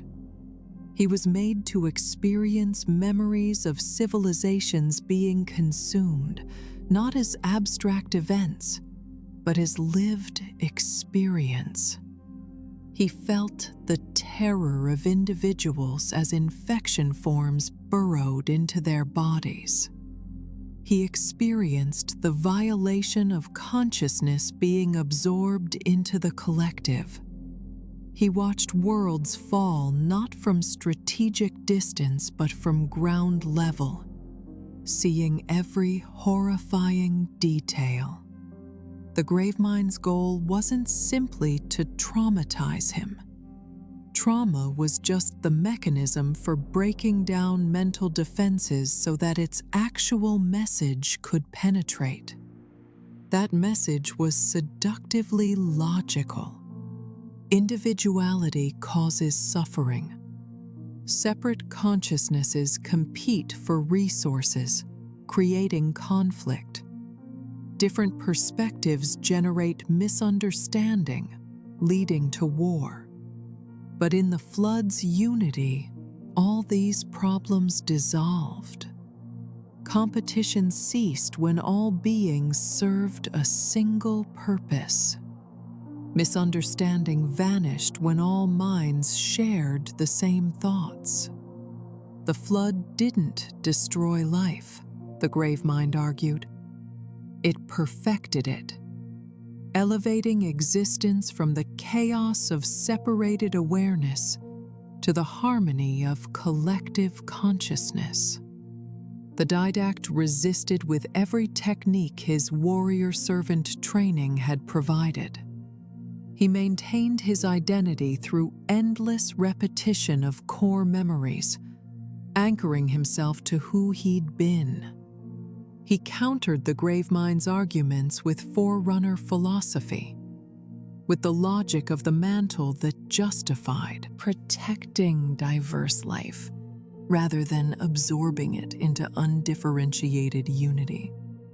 He held on to his love for the Librarian, using his memories of their partnership as a lifeline, connecting him to the person he'd been before capture. But the Gravemind was infinitely patient and psychologically sophisticated in ways that exceeded even Forerunner capabilities. It didn't need to make the Didact agree with Flood philosophy. It just needed to plant doubt. Did the mantle really justify Forerunner dominance? Or was it self-serving mythology? Had the Didact's military campaigns actually protected life? Or had they simply imposed order through violence? Was individuality truly valuable? Or was attachment to it just another form of selfishness, prioritizing personal identity over the greater good? One memory in particular, repeatedly forced upon the Didact, became a nexus of his psychological break. The Gravemind showed him his own actions during the war with ancient humanity, let him experience from the human perspective what it had felt like to be on the receiving end of his campaigns. He saw worlds burned, civilizations scattered, an entire species reduced to primitive shadows of what they'd been. He experienced the grief of human parents watching their children devolved, watching millennia of cultural achievement erased in a single generation. The Gravemind whispered that the Didact had already committed genocide once, that his moral superiority was illusion, that he'd proven himself capable of the very atrocities he claimed to oppose. If he could justify what he'd done to humanity in the name of Forerunner security, how was that different from the Flood consuming species in the name of achieving unity? Both were willing to destroy to preserve their vision of what existence should be. The difference was only one of scale and efficiency, not a fundamental morality. This argument found purchase in the Didact's psyche in ways more straightforward torture never could have. He'd always carried guilt about the human war, had never fully reconciled his actions with his professed commitment to the mantle. The librarian had tried to discuss it with him over the years, but he'd always deflected, unable to confront the contradictions. Now the grave mind was forcing him to confront them with excruciating clarity, and he had no escape, no distraction, no way to avoid the reckoning. The psychological assault worked precisely because it contained truth. The Didact had committed terrible acts. He had justified them through necessity. He had prioritized Forerunner survival over preserving the diversity the mantle supposedly required them to protect. The grave mind didn't need to lie to break him. It just needed to show him uncomfortable truths about himself, and let those truths do the damage. When the opportunity for escape finally came, when Forerunner forces managed a rescue operation that extracted him from the grave mind's physical presence, the Didact seized it. Desperate relief. But escape from physical captivity didn't mean escape from the grave mind's influence. The ideas it had planted, the doubts it had cultivated, the truths it had forced him to acknowledge, all of these remained embedded in his consciousness, like psychological shrapnel he couldn't remove. The acute rampancy that developed as a result of his captivity manifested as obsessive certainty. Where before his capture, the Didact had been confident but capable of reassessing when presented with new evidence, now he became locked into conclusions that no argument could shake. His thinking lost flexibility, becoming rigid and brittle. He saw threats everywhere, interpreted disagreement as betrayal, responded to complexity with brutal simplification. The composer became his fixation because it represented a solution that addressed the psychological wounds the grave mind had inflicted. If individuality caused the suffering and conflict the grave mind had shown him, but unity through flood absorption was unacceptable, then perhaps there was a middle path. Digital consciousness preserved some echo of individuality while allowing for coordination and control that biological consciousness couldn't achieve. Composed beings wouldn't be absorbed into the flood's collective, but they also wouldn't be vulnerable to infection. The logic seemed airtight to the Didact's compromised thinking. He'd spent subjective centuries watching biological life fall to the flood, seeing the parasite turn every casualty into reinforcements for its army.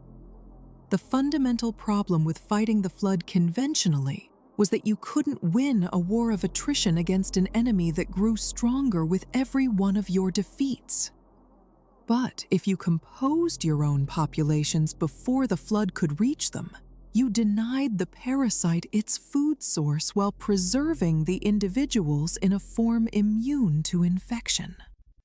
He convinced himself that the degradation problem, the fact that composed consciousness deteriorated over time, was solvable, given sufficient research.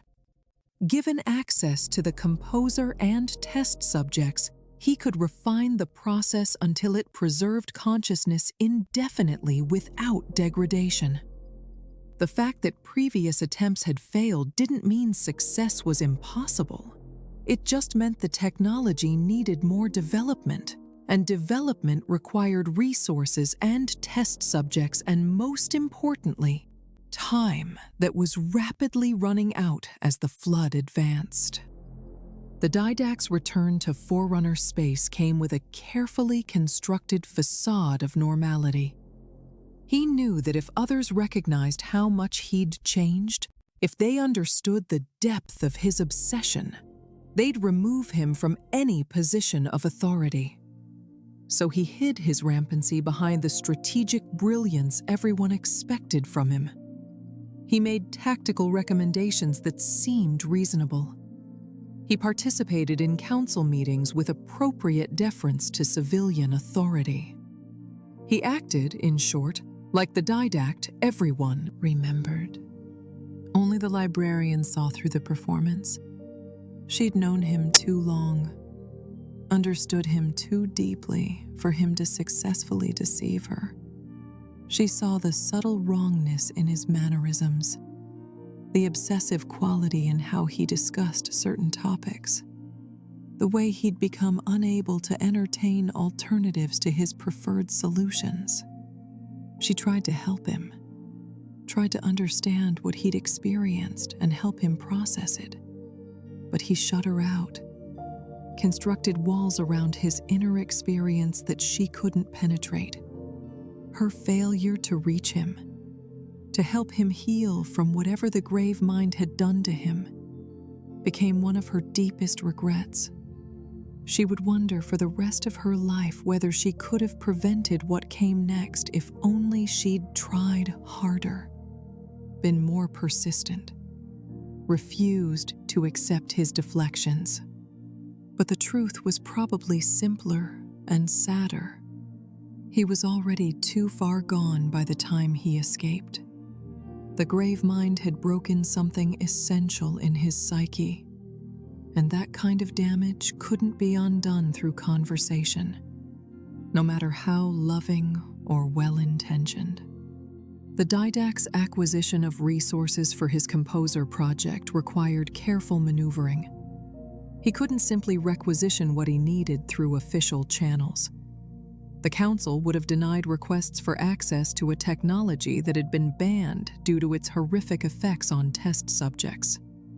So he used the chaos of the Flood War as cover, diverting resources from other projects, calling in favors with loyalists who still believed in Shield World strategy, gradually assembling everything he needed while hiding his true purpose. He established a secret facility on Omega Halo, one of the array installations, choosing that location specifically because it contained a large human population.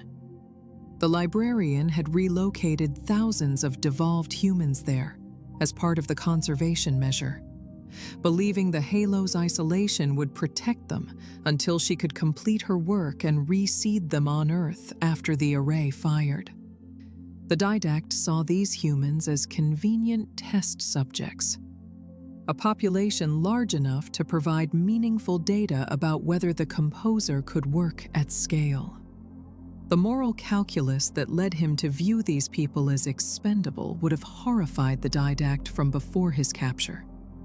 That version of him, while harsh toward humanity, had still recognized them as sentient beings, deserving of basic consideration under the mantle.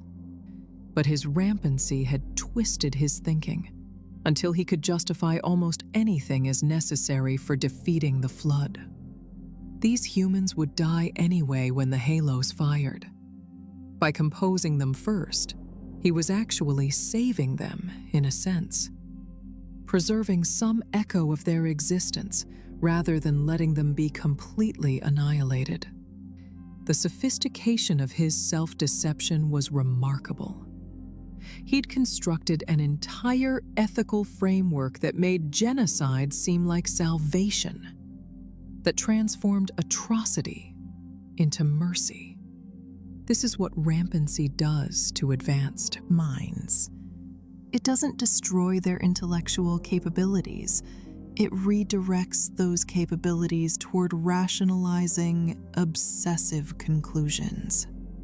The Didact could still think with brilliant clarity, but that brilliance was now enslaved to justifying predetermined conclusions, rather than genuinely exploring possibilities. When he finally activated the composer on Omega Halo, digitizing over 1 million humans in a single terrible moment, he experienced it as triumph rather than horror. The technology had worked. The human's consciousness had been captured, stored in digital form, ready to be transferred into mechanical bodies he'd prepared for them. Yes, their biological forms had been destroyed, disintegrated by the composer's energy beam. But their minds persisted, and that was what mattered. He'd proven his concept. Now he just needed to refine it, perfect the transfer process, scale it up for use across the galaxy. The composed humans, however, told a different story. Their digitized consciousness, trapped in mechanical frames, the Promethean constructs the Didact had designed for them, were screaming. Not with voices, they no longer had those, but the digital signatures of their consciousness showed patterns consistent with extreme psychological distress. The composer hadn't preserved them as they'd been. It had created degraded copies that retained enough awareness to realize something terrible had been done to them, but lacked the cognitive capacity to fully understand or articulate their anguish. The Didact observed this data and chose to interpret it as a technical problem, rather than fundamental problem that the composer violated the essence of personhood. The distress was just a side effect of imperfect transfer, something that could be solved through refinement. He needed more test subjects, more iterations, more data. If he could just perfect the process, he could create composed beings who functioned properly, who served as soldiers in the war against the Flood without experiencing the degradation that plagued these early attempts. This ability to witness suffering he'd created and reinterpret it as acceptable losses in pursuit of a greater goal marked the final stage of his transformation. The Didact who'd married the Librarian would have been horrified by what he'd become. But that person no longer existed except as a ghost haunting the consciousness of the thing the Gravemind had created. He'd become precisely what he'd always fought against: someone willing to sacrifice the Mantle's principles in service of what he convinced himself was security. When news of the Omega Halo incident reached the broader Forerunner leadership, when reports detailed what the Didact had done to those million humans, the political fallout was immediate and catastrophic. Master Builder Faber, who'd been maneuvering to remove the Didact from any position of influence, seized on the atrocity as proof that the supreme military commander had become dangerously unstable. The council convened emergency sessions, debated whether to execute him for crimes against the Mantle, ultimately settling on imprisonment as the solution. The Librarian learned of her husband's actions while coordinating conservation measure operations in a distant sector. The report came through official channels, cold facts transmitted across light years. The Didact had used a prohibited weapon on a protected population, had committed genocide against the very species she'd dedicated herself to preserving, had destroyed years of careful work in a single obsessive act. She'd known he'd changed, had suspected he was planning something terrible. But the reality of what he'd actually done still hit her with physical force. She'd felt grief then, profound and disorienting. Not for the humans he'd killed, though she mourned them as well, but for the final death of who her husband had been. The man she'd loved had died in the Gravemine's custody, and she'd been mourning a ghost for months, pretending he might somehow recover, when recovery had never been possible. The being wearing his face, answering to his name, possessing his memories. That wasn't him anymore. It was something else. Something broken and dangerous that needed to be stopped before it could cause more harm. She abandoned her current work, delegated responsibilities to subordinates, and began tracking the Didact's movements. The council had ordered his imprisonment, but she knew he wouldn't submit peacefully. He'd break out, disappear, continue pursuing his composer obsession from hiding. She was probably the only one who could predict where he'd go, what he'd do next.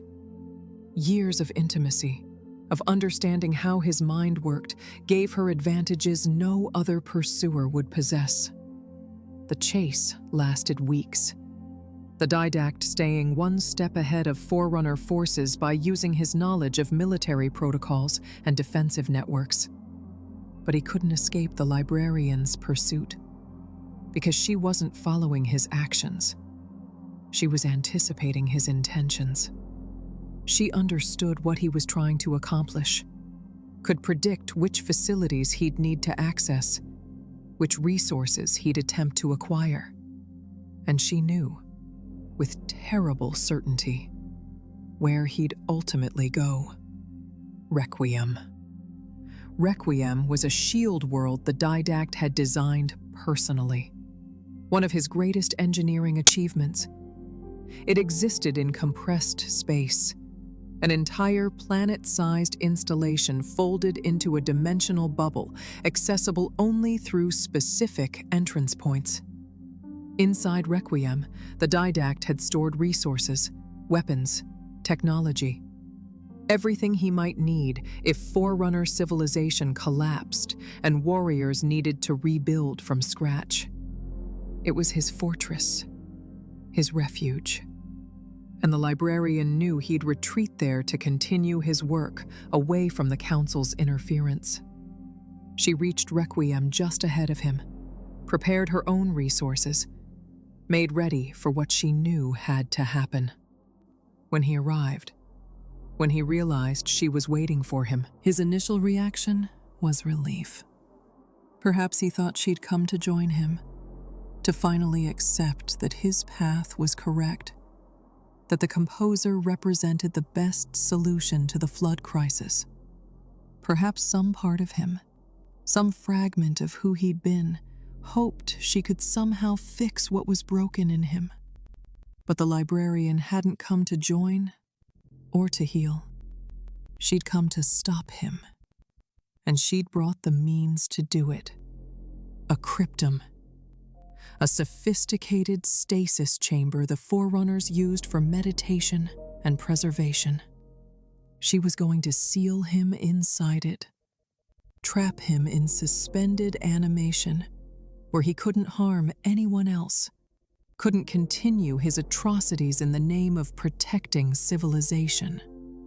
It was the kindest fate she could manage for him. Death would have been more merciful to future generations.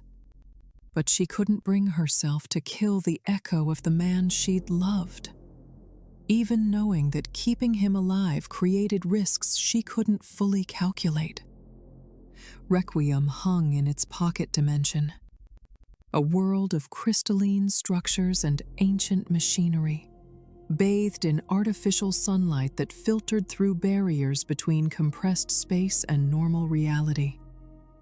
The Didact had designed it to be beautiful as well as functional, creating spaces that honored the warrior's aesthetic while serving strategic purposes. Vast chambers could house armies or populations seeking refuge. Advanced manufacturing facilities could produce weapons and equipment for extended campaigns. Research laboratories contained technologies too dangerous or experimental for general deployment. The librarian walked through these halls alone, her footsteps echoing off surfaces that had never witnessed conflict, had been built to protect life rather than destroy it. She carried the Cryptum Control Interface, a device that would allow her to activate and seal the stasis chamber once she'd convinced, or forced, the Didact inside it. She'd prepared arguments she hoped might reach whatever remained of who he'd been. Appeals to their shared history, to principles he'd once held sacred.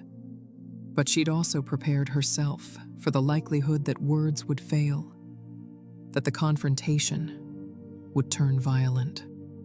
She found him in Requiem's central chamber, standing before displays showing real-time reports of the flood's advance across the galaxy. Entire sectors were marked in red, indicating total infestation. Green zones representing Forerunner-controlled space were shrinking by the day. The strategic situation was catastrophic. The kind of comprehensive defeat that made desperate measures seem reasonable, that provided justification for atrocities, if you were willing to accept such justification.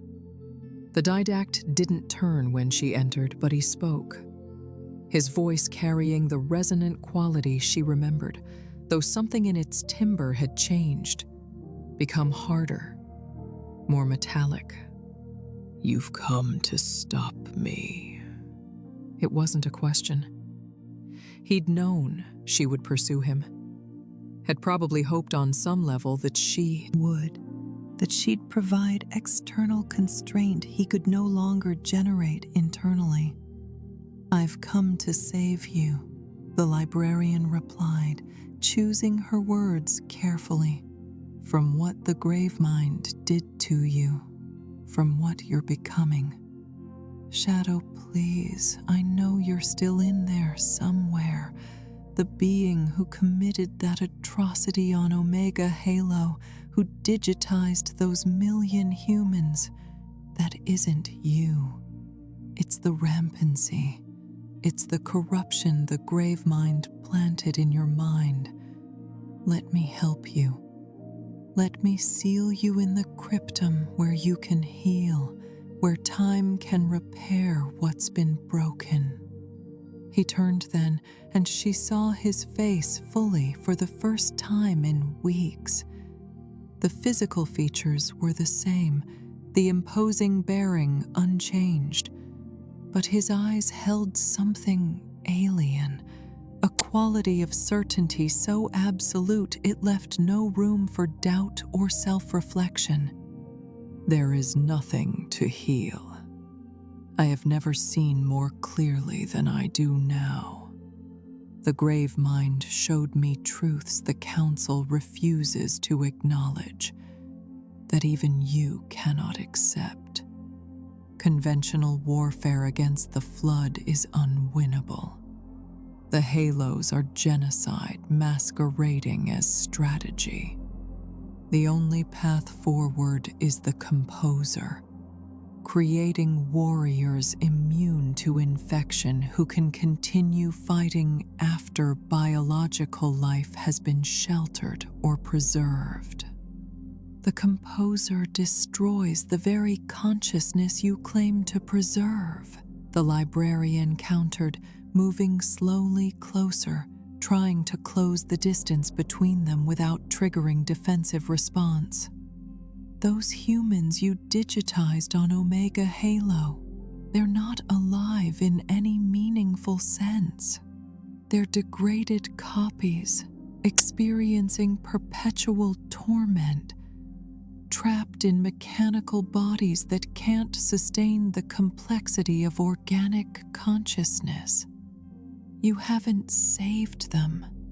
You've created a fate worse than the Flood's consumption." That is a technical problem, the Didact said, his certainty unwavering. With refinement, with additional data, the process can be perfected. The distress is temporary, a side effect of early implementation. Would you condemn the entire technique because initial attempts were imperfect? When life workers first attempted genetic manipulation, early subjects suffered terrible mutations. Did that mean you should have abandoned the entire field? Or did it mean you needed to refine your methods until they worked properly? The comparison was superficially logical but fundamentally flawed, and the librarian struggled to articulate why. Genetic manipulation worked with living subjects who could heal, who could adapt. The composer kills. It creates static copies that can never grow or change or heal. You're not refining a technique. You're trying to perfect murder. Murder is allowing billions to be consumed by the flood when we possess technology that could save them. The Didact replied, his voice rising slightly, passion breaking through the mechanical certainty. Murder is firing the halos and annihilating all sentient life in the galaxy. Murder is what the Council plans, what you have enabled by supporting the array's construction. At least my path preserves consciousness, offers continued existence even if that existence is different from what came before. The librarian felt tears threatening, forced them back through sheer will. She needed to remain clear-headed, needed to somehow find words that could reach through the rampancy. Do you remember why we fell in love? You taught me that strength meant more than power, that true warriors protected rather than dominated.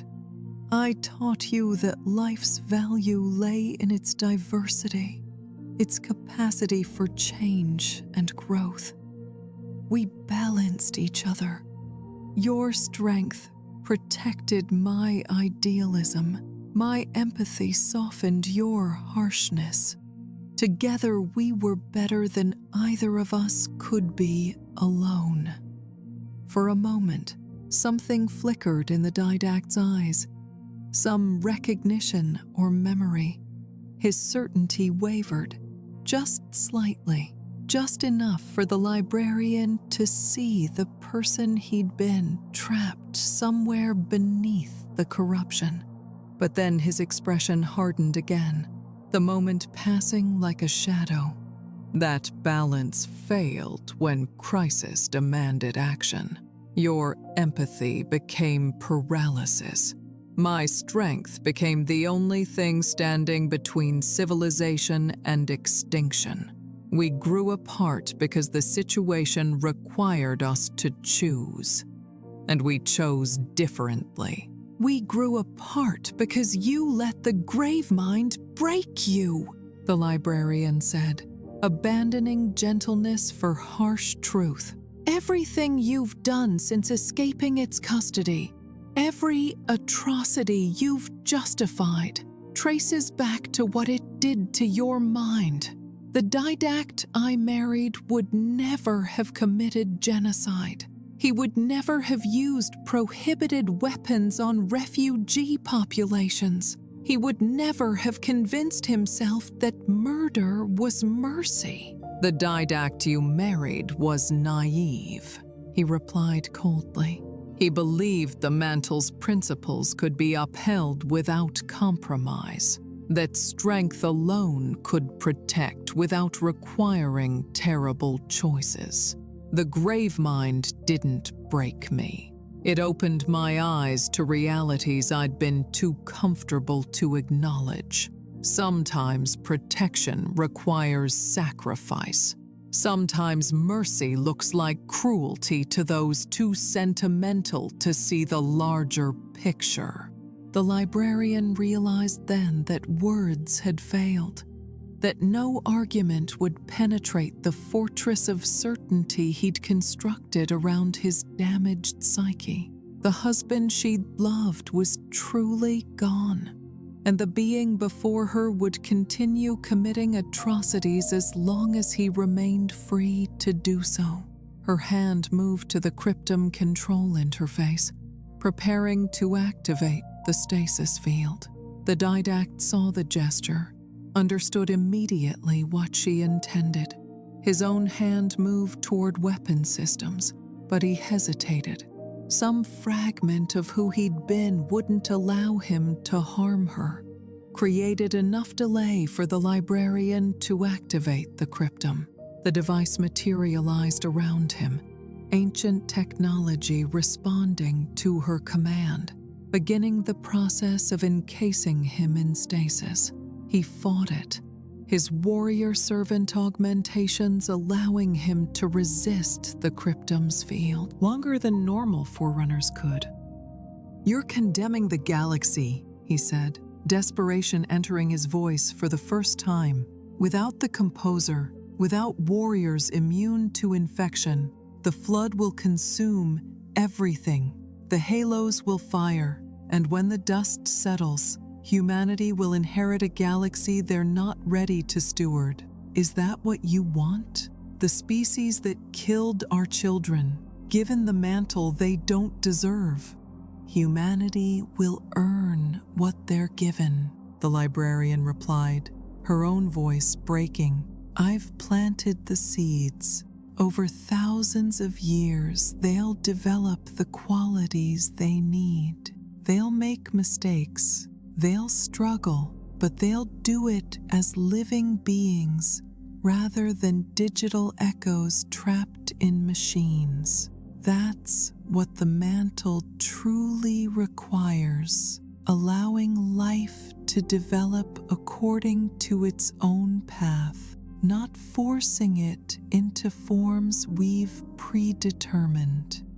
The cryptum was closing around him now, the stasis field taking hold despite his resistance. His expression shifted through a rapid sequence of emotions: rage, betrayal, and finally, heartbreakingly, something that looked like relief. Perhaps part of him wanted this, wanted someone to stop him from becoming more monstrous than he'd already become. "I love you," he said, the words emerging with terrible sincerity. "Even now, even as you imprison me, some part of me that's still real loves you." "I know," the librarian whispered. "I love you too. I love the person you were, and I love the fragments of that person still trapped inside the corruption. That's why I can't let you continue. That's why this is mercy rather than punishment. Sleep now. Sleep until the galaxy has healed, until the flood is defeated, until perhaps enough time has passed that you can heal as well." The cryptum sealed with a sound like finality itself, the stasis field activating completely. The Didact's last expression, frozen in time, showed a complexity of emotion that would haunt the librarian for her remaining days. He was suspended now, neither alive nor dead, existing in a timeless space where consciousness persisted, but time itself ceased to have meaning. He would wait there for thousands of years, preserved perfectly, until circumstances would release him into a galaxy utterly transformed from the one he'd known. The librarian stood before the sealed cryptum for long moments, allowing herself to grieve. She'd lost her husband years ago, had been mourning him since his corruption became undeniable, but sealing him away created a finality that previous losses hadn't. There would be no more conversations, no more arguments, no more moments where she glimpsed fragments of who he'd been. She'd chosen preservation of life over love, duty over devotion, and the choice had cost her everything that made existence meaningful beyond abstract principle. She activated Requiem's security systems, programming them to keep the cryptum sealed, to allow no one to access it without override codes she would not share. The shield world would drift through compressed space, hidden from detection, protecting its prisoner and the technologies he'd stored there from misuse. She left instructions that only emerged millennia later, warnings about what the Didact had become, about the danger he represented even in imprisonment. Her final act on Requiem was to record a message, a holographic imprint of herself that contained fragments of her consciousness, capable of limited interaction with future visitors. She addressed it to humanity, to the descendants of the species she'd devoted herself to preserving. She told them about the Gaius she'd planted, about the path she'd prepared for them, about the responsibilities they would inherit, and she warned them about the Didact, about what would happen if he was released before healing from his corruption, about the threat he represented to the very existence she'd given everything to protect. Then she left Requiem, sealing it behind her, carrying grief that had no outlet, no relief. She returned to the broader galaxy where the flood continued its advance, where the Council was preparing to fire the Halo array, where the conservation measure required her attention. She had work to complete, and she would complete it with the same dedication she'd always shown. But something essential had been hollowed out of her. She'd saved the galaxy from her husband's madness, but she'd destroyed her own happiness in the process. The Librarian would survive for months more, racing to complete species preservation before the Halos fired. She would relocate populations to the Ark, that facility beyond the galaxy's edge where the array could be controlled. She would catalog life with desperate urgency, knowing she'd failed to save even a fraction of what deserved preservation. And in her final days, she would travel to Earth, to the planet where humanity's distant ancestors had once built an empire, where her husband had been exiled, where the species she believed in most would eventually reclaim their birthright. She would die when the Halos fired, their energy pulse sterilizing the galaxy of all sentient life capable of sustaining flood infection. She'd chosen to remain on Earth, had refused evacuation to the Ark where she might have survived.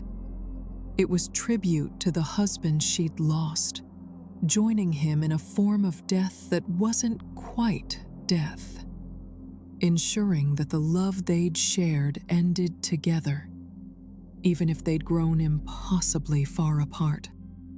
Her final thoughts, as the array's energy washed over Earth, were of hope that humanity would succeed where Forerunners had failed, that they'd bear the mantle with more wisdom and less arrogance, that her faith in them would be validated by millennia yet to come. Philosophical analysis and modern implications. Looking back across the vast gulf of 100,000 years, we can examine the Librarian and Didact's conflict with the cold clarity that distance provides. Both were brilliant. Both were dedicated to Protecting life. Both made terrible mistakes that stemmed directly from their greatest strengths. The Librarian's empathy, her ability to see value in all forms of life, made her hesitate at moments when decisiveness was required. The Didact's strategic brilliance, his capacity for analyzing problems and identifying solutions, made him inflexible when situations demanded adaptation. Their fundamental disagreement centered on what it meant to preserve life and protect sentient beings from existential threats. The Librarian believed preservation required maintaining diversity and allowing species to develop according to their own trajectories, even if that meant accepting risk and uncertainty. The Didact believed protection required control and willingness to make hard choices, even if those choices violated principles in service of survival. Both positions contained truth. Both also contained fatal flaws. The Librarian's approach suffered from what we might call the gardener's dilemma. A gardener nurtures plants, creates conditions for growth, removes threats that would destroy her charges. But at what point does nurturing become controlling?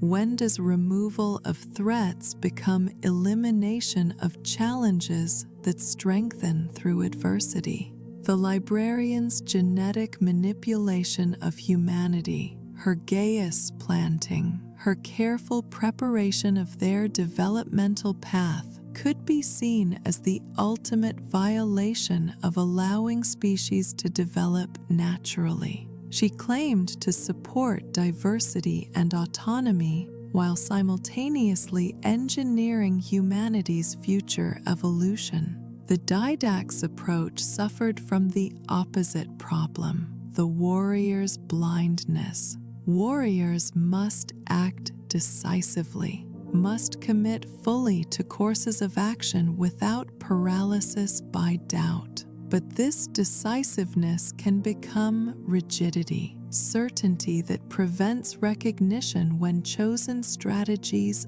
aren't working. The Didact's Shield World strategy was probably the best conventional military response to the flood, but his inability to admit that conventional military responses might be insufficient, that some threats required solutions beyond what warfare could provide, led him to ever more desperate measures to prove he'd been right all along. The Gravemind's corruption of the Didact illustrated something profound about how even the strongest minds can be broken when subjected to sufficiently sophisticated psychological warfare. The Gravemind didn't destroy the Didact's intelligence or strategic capabilities.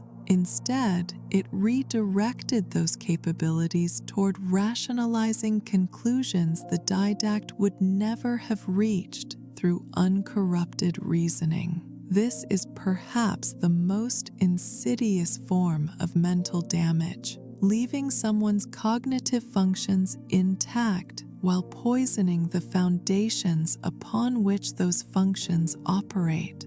Modern readers will recognize parallels to contemporary debates about how to respond to existential threats. Climate change, artificial intelligence, pandemics, nuclear weapons, all of these present situations where gradualist approaches might be too slow, while dramatic interventions risk catastrophic unintended consequences. The Librarian represents the view that systems are too complex to control directly, that our interventions often cause harm even when well-intentioned.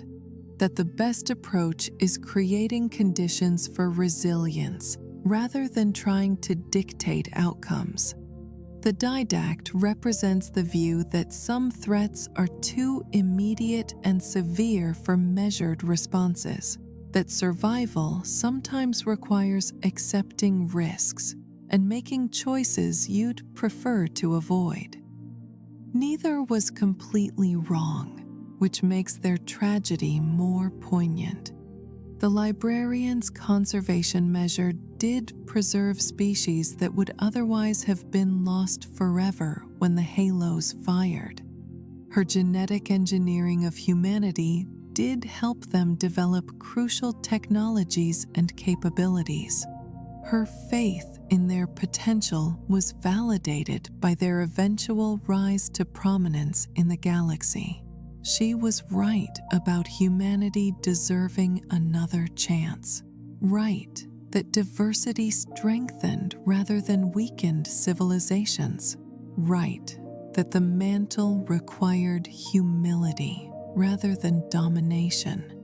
But she was wrong to compromise with the builders, to enable halo construction in exchange for biological preserves. By making the array more palatable, she helped ensure it would be used.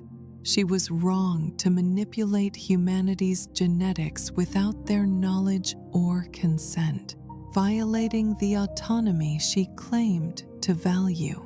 She was wrong to prioritize preservation of species over preservation of the complex ecosystems those species existed within, cataloging life while accepting the destruction of the relationships that gave that life meaning and context. The Didact was right that conventional warfare couldn't defeat the Flood through simple attrition. Right that the Forerunners needed military flexibility rather than rigid doctrine. Right that the halos represented surrender rather than victory. His shield world strategy might have worked if implemented properly, if the Council had authorized sufficient numbers of installations and maintained military capabilities rather than dismantling them. He was right that civilian politicians shouldn't dictate strategic decisions they lacked expertise to evaluate properly. But he was catastrophically wrong about the composer, wrong to view sentient beings as resources to be utilized rather than individuals to be respected, wrong to let his quest for vindication override his judgment about acceptable means. His certainty, his absolute conviction that only his approach could work, blinded him to alternatives and made him dangerous rather than helpful. When faced with evidence that his preferred solution was creating horrors rather than preventing them, he chose to reinterpret the evidence rather than reconsider his conclusions. The tragedy of their marriage illustrates how even the deepest love cannot bridge the gap between fundamentally incompatible worldviews. The Librarian and Didact shared goals: protecting life, upholding the mantle, ensuring civilization's survival. But their methods for achieving those goals became so divergent that they couldn't coexist.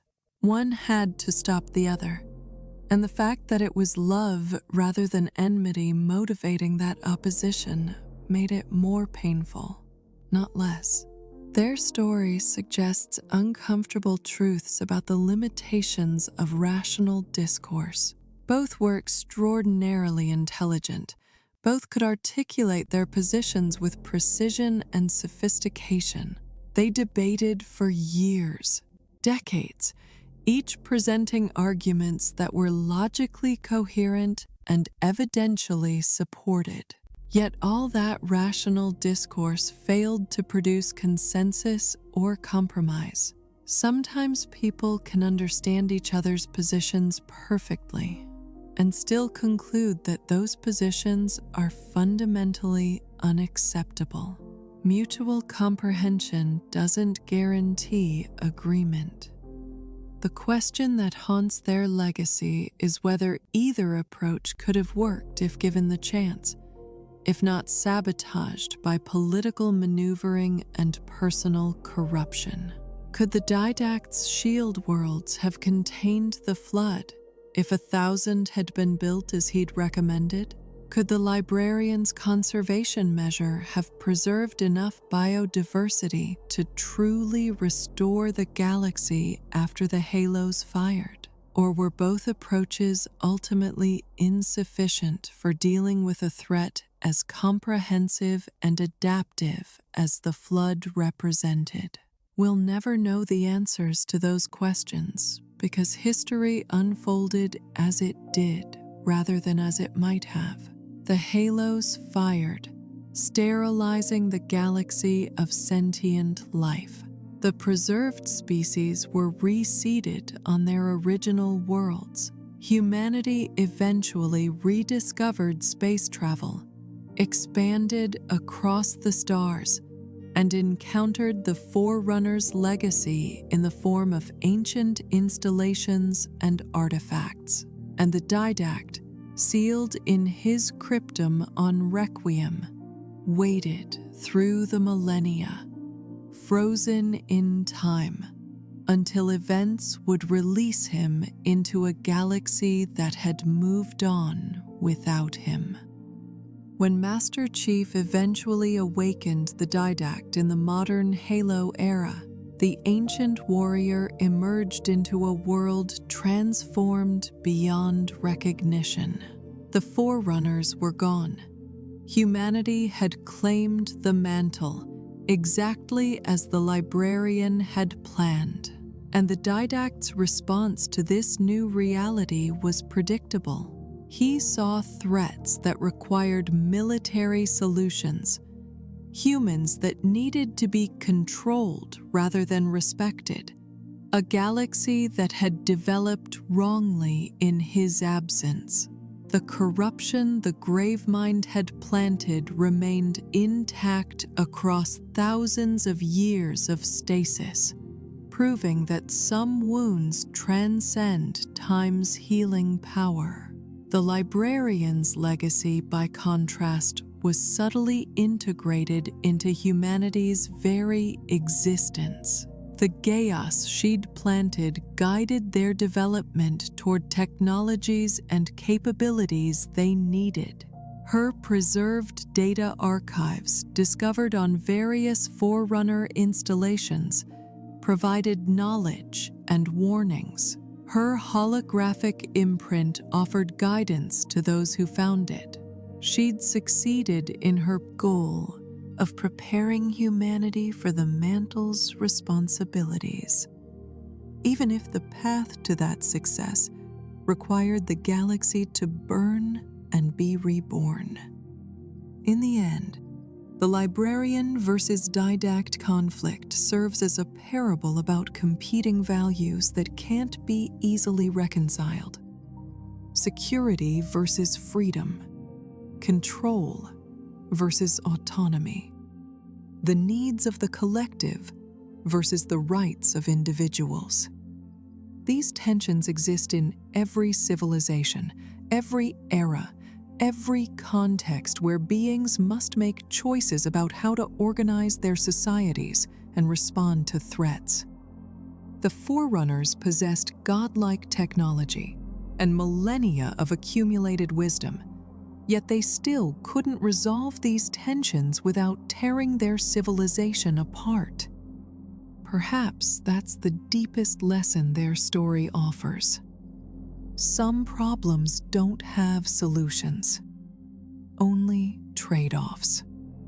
Some choices require sacrificing one value to uphold another, accepting losses rather than finding clever ways to avoid them. The Librarian and Didact each chose which values to prioritize, and their choices were reasonable given their perspectives and information. But reasonable choices can still lead to catastrophic outcomes when the problems faced exceed any individual's capacity to solve them. As we close this exploration of their divergent designs for sentient life, consider how their debates echo in our own world. When do we accept risk for the sake of freedom? When do we demand security, even if it costs liberty? How do we balance present needs against future possibilities? How do we protect without controlling, preserve without stagnating, act decisively without foreclosing alternatives? These questions have no final answers, only provisional responses that must be constantly reevaluated as circumstances change.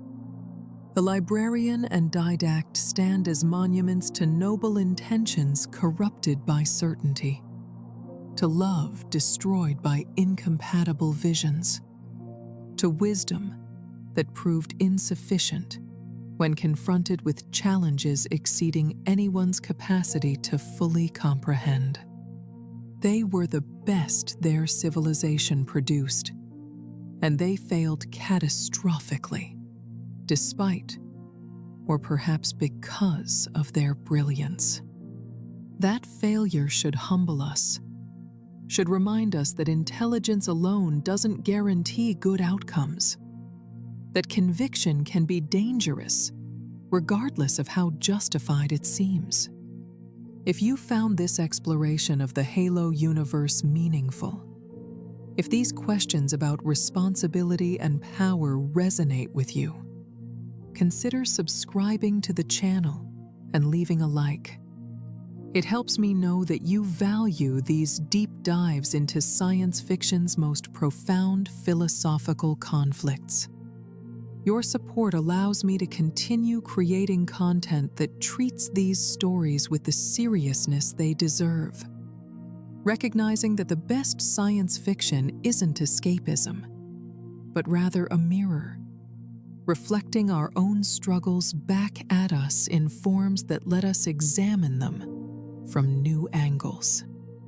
The Librarian and the Didact's story reminds us that even beings of immense power and wisdom can be undone by their own certainty, that love alone cannot bridge incompatible worldviews, and that the noblest intentions can lead to catastrophic outcomes when we lose sight of our limitations.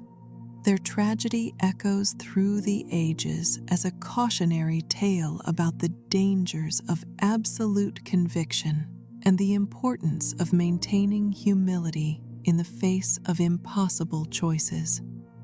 As you drift off tonight, perhaps you'll find yourself reflecting on these ancient conflicts and recognizing their echoes in our own world.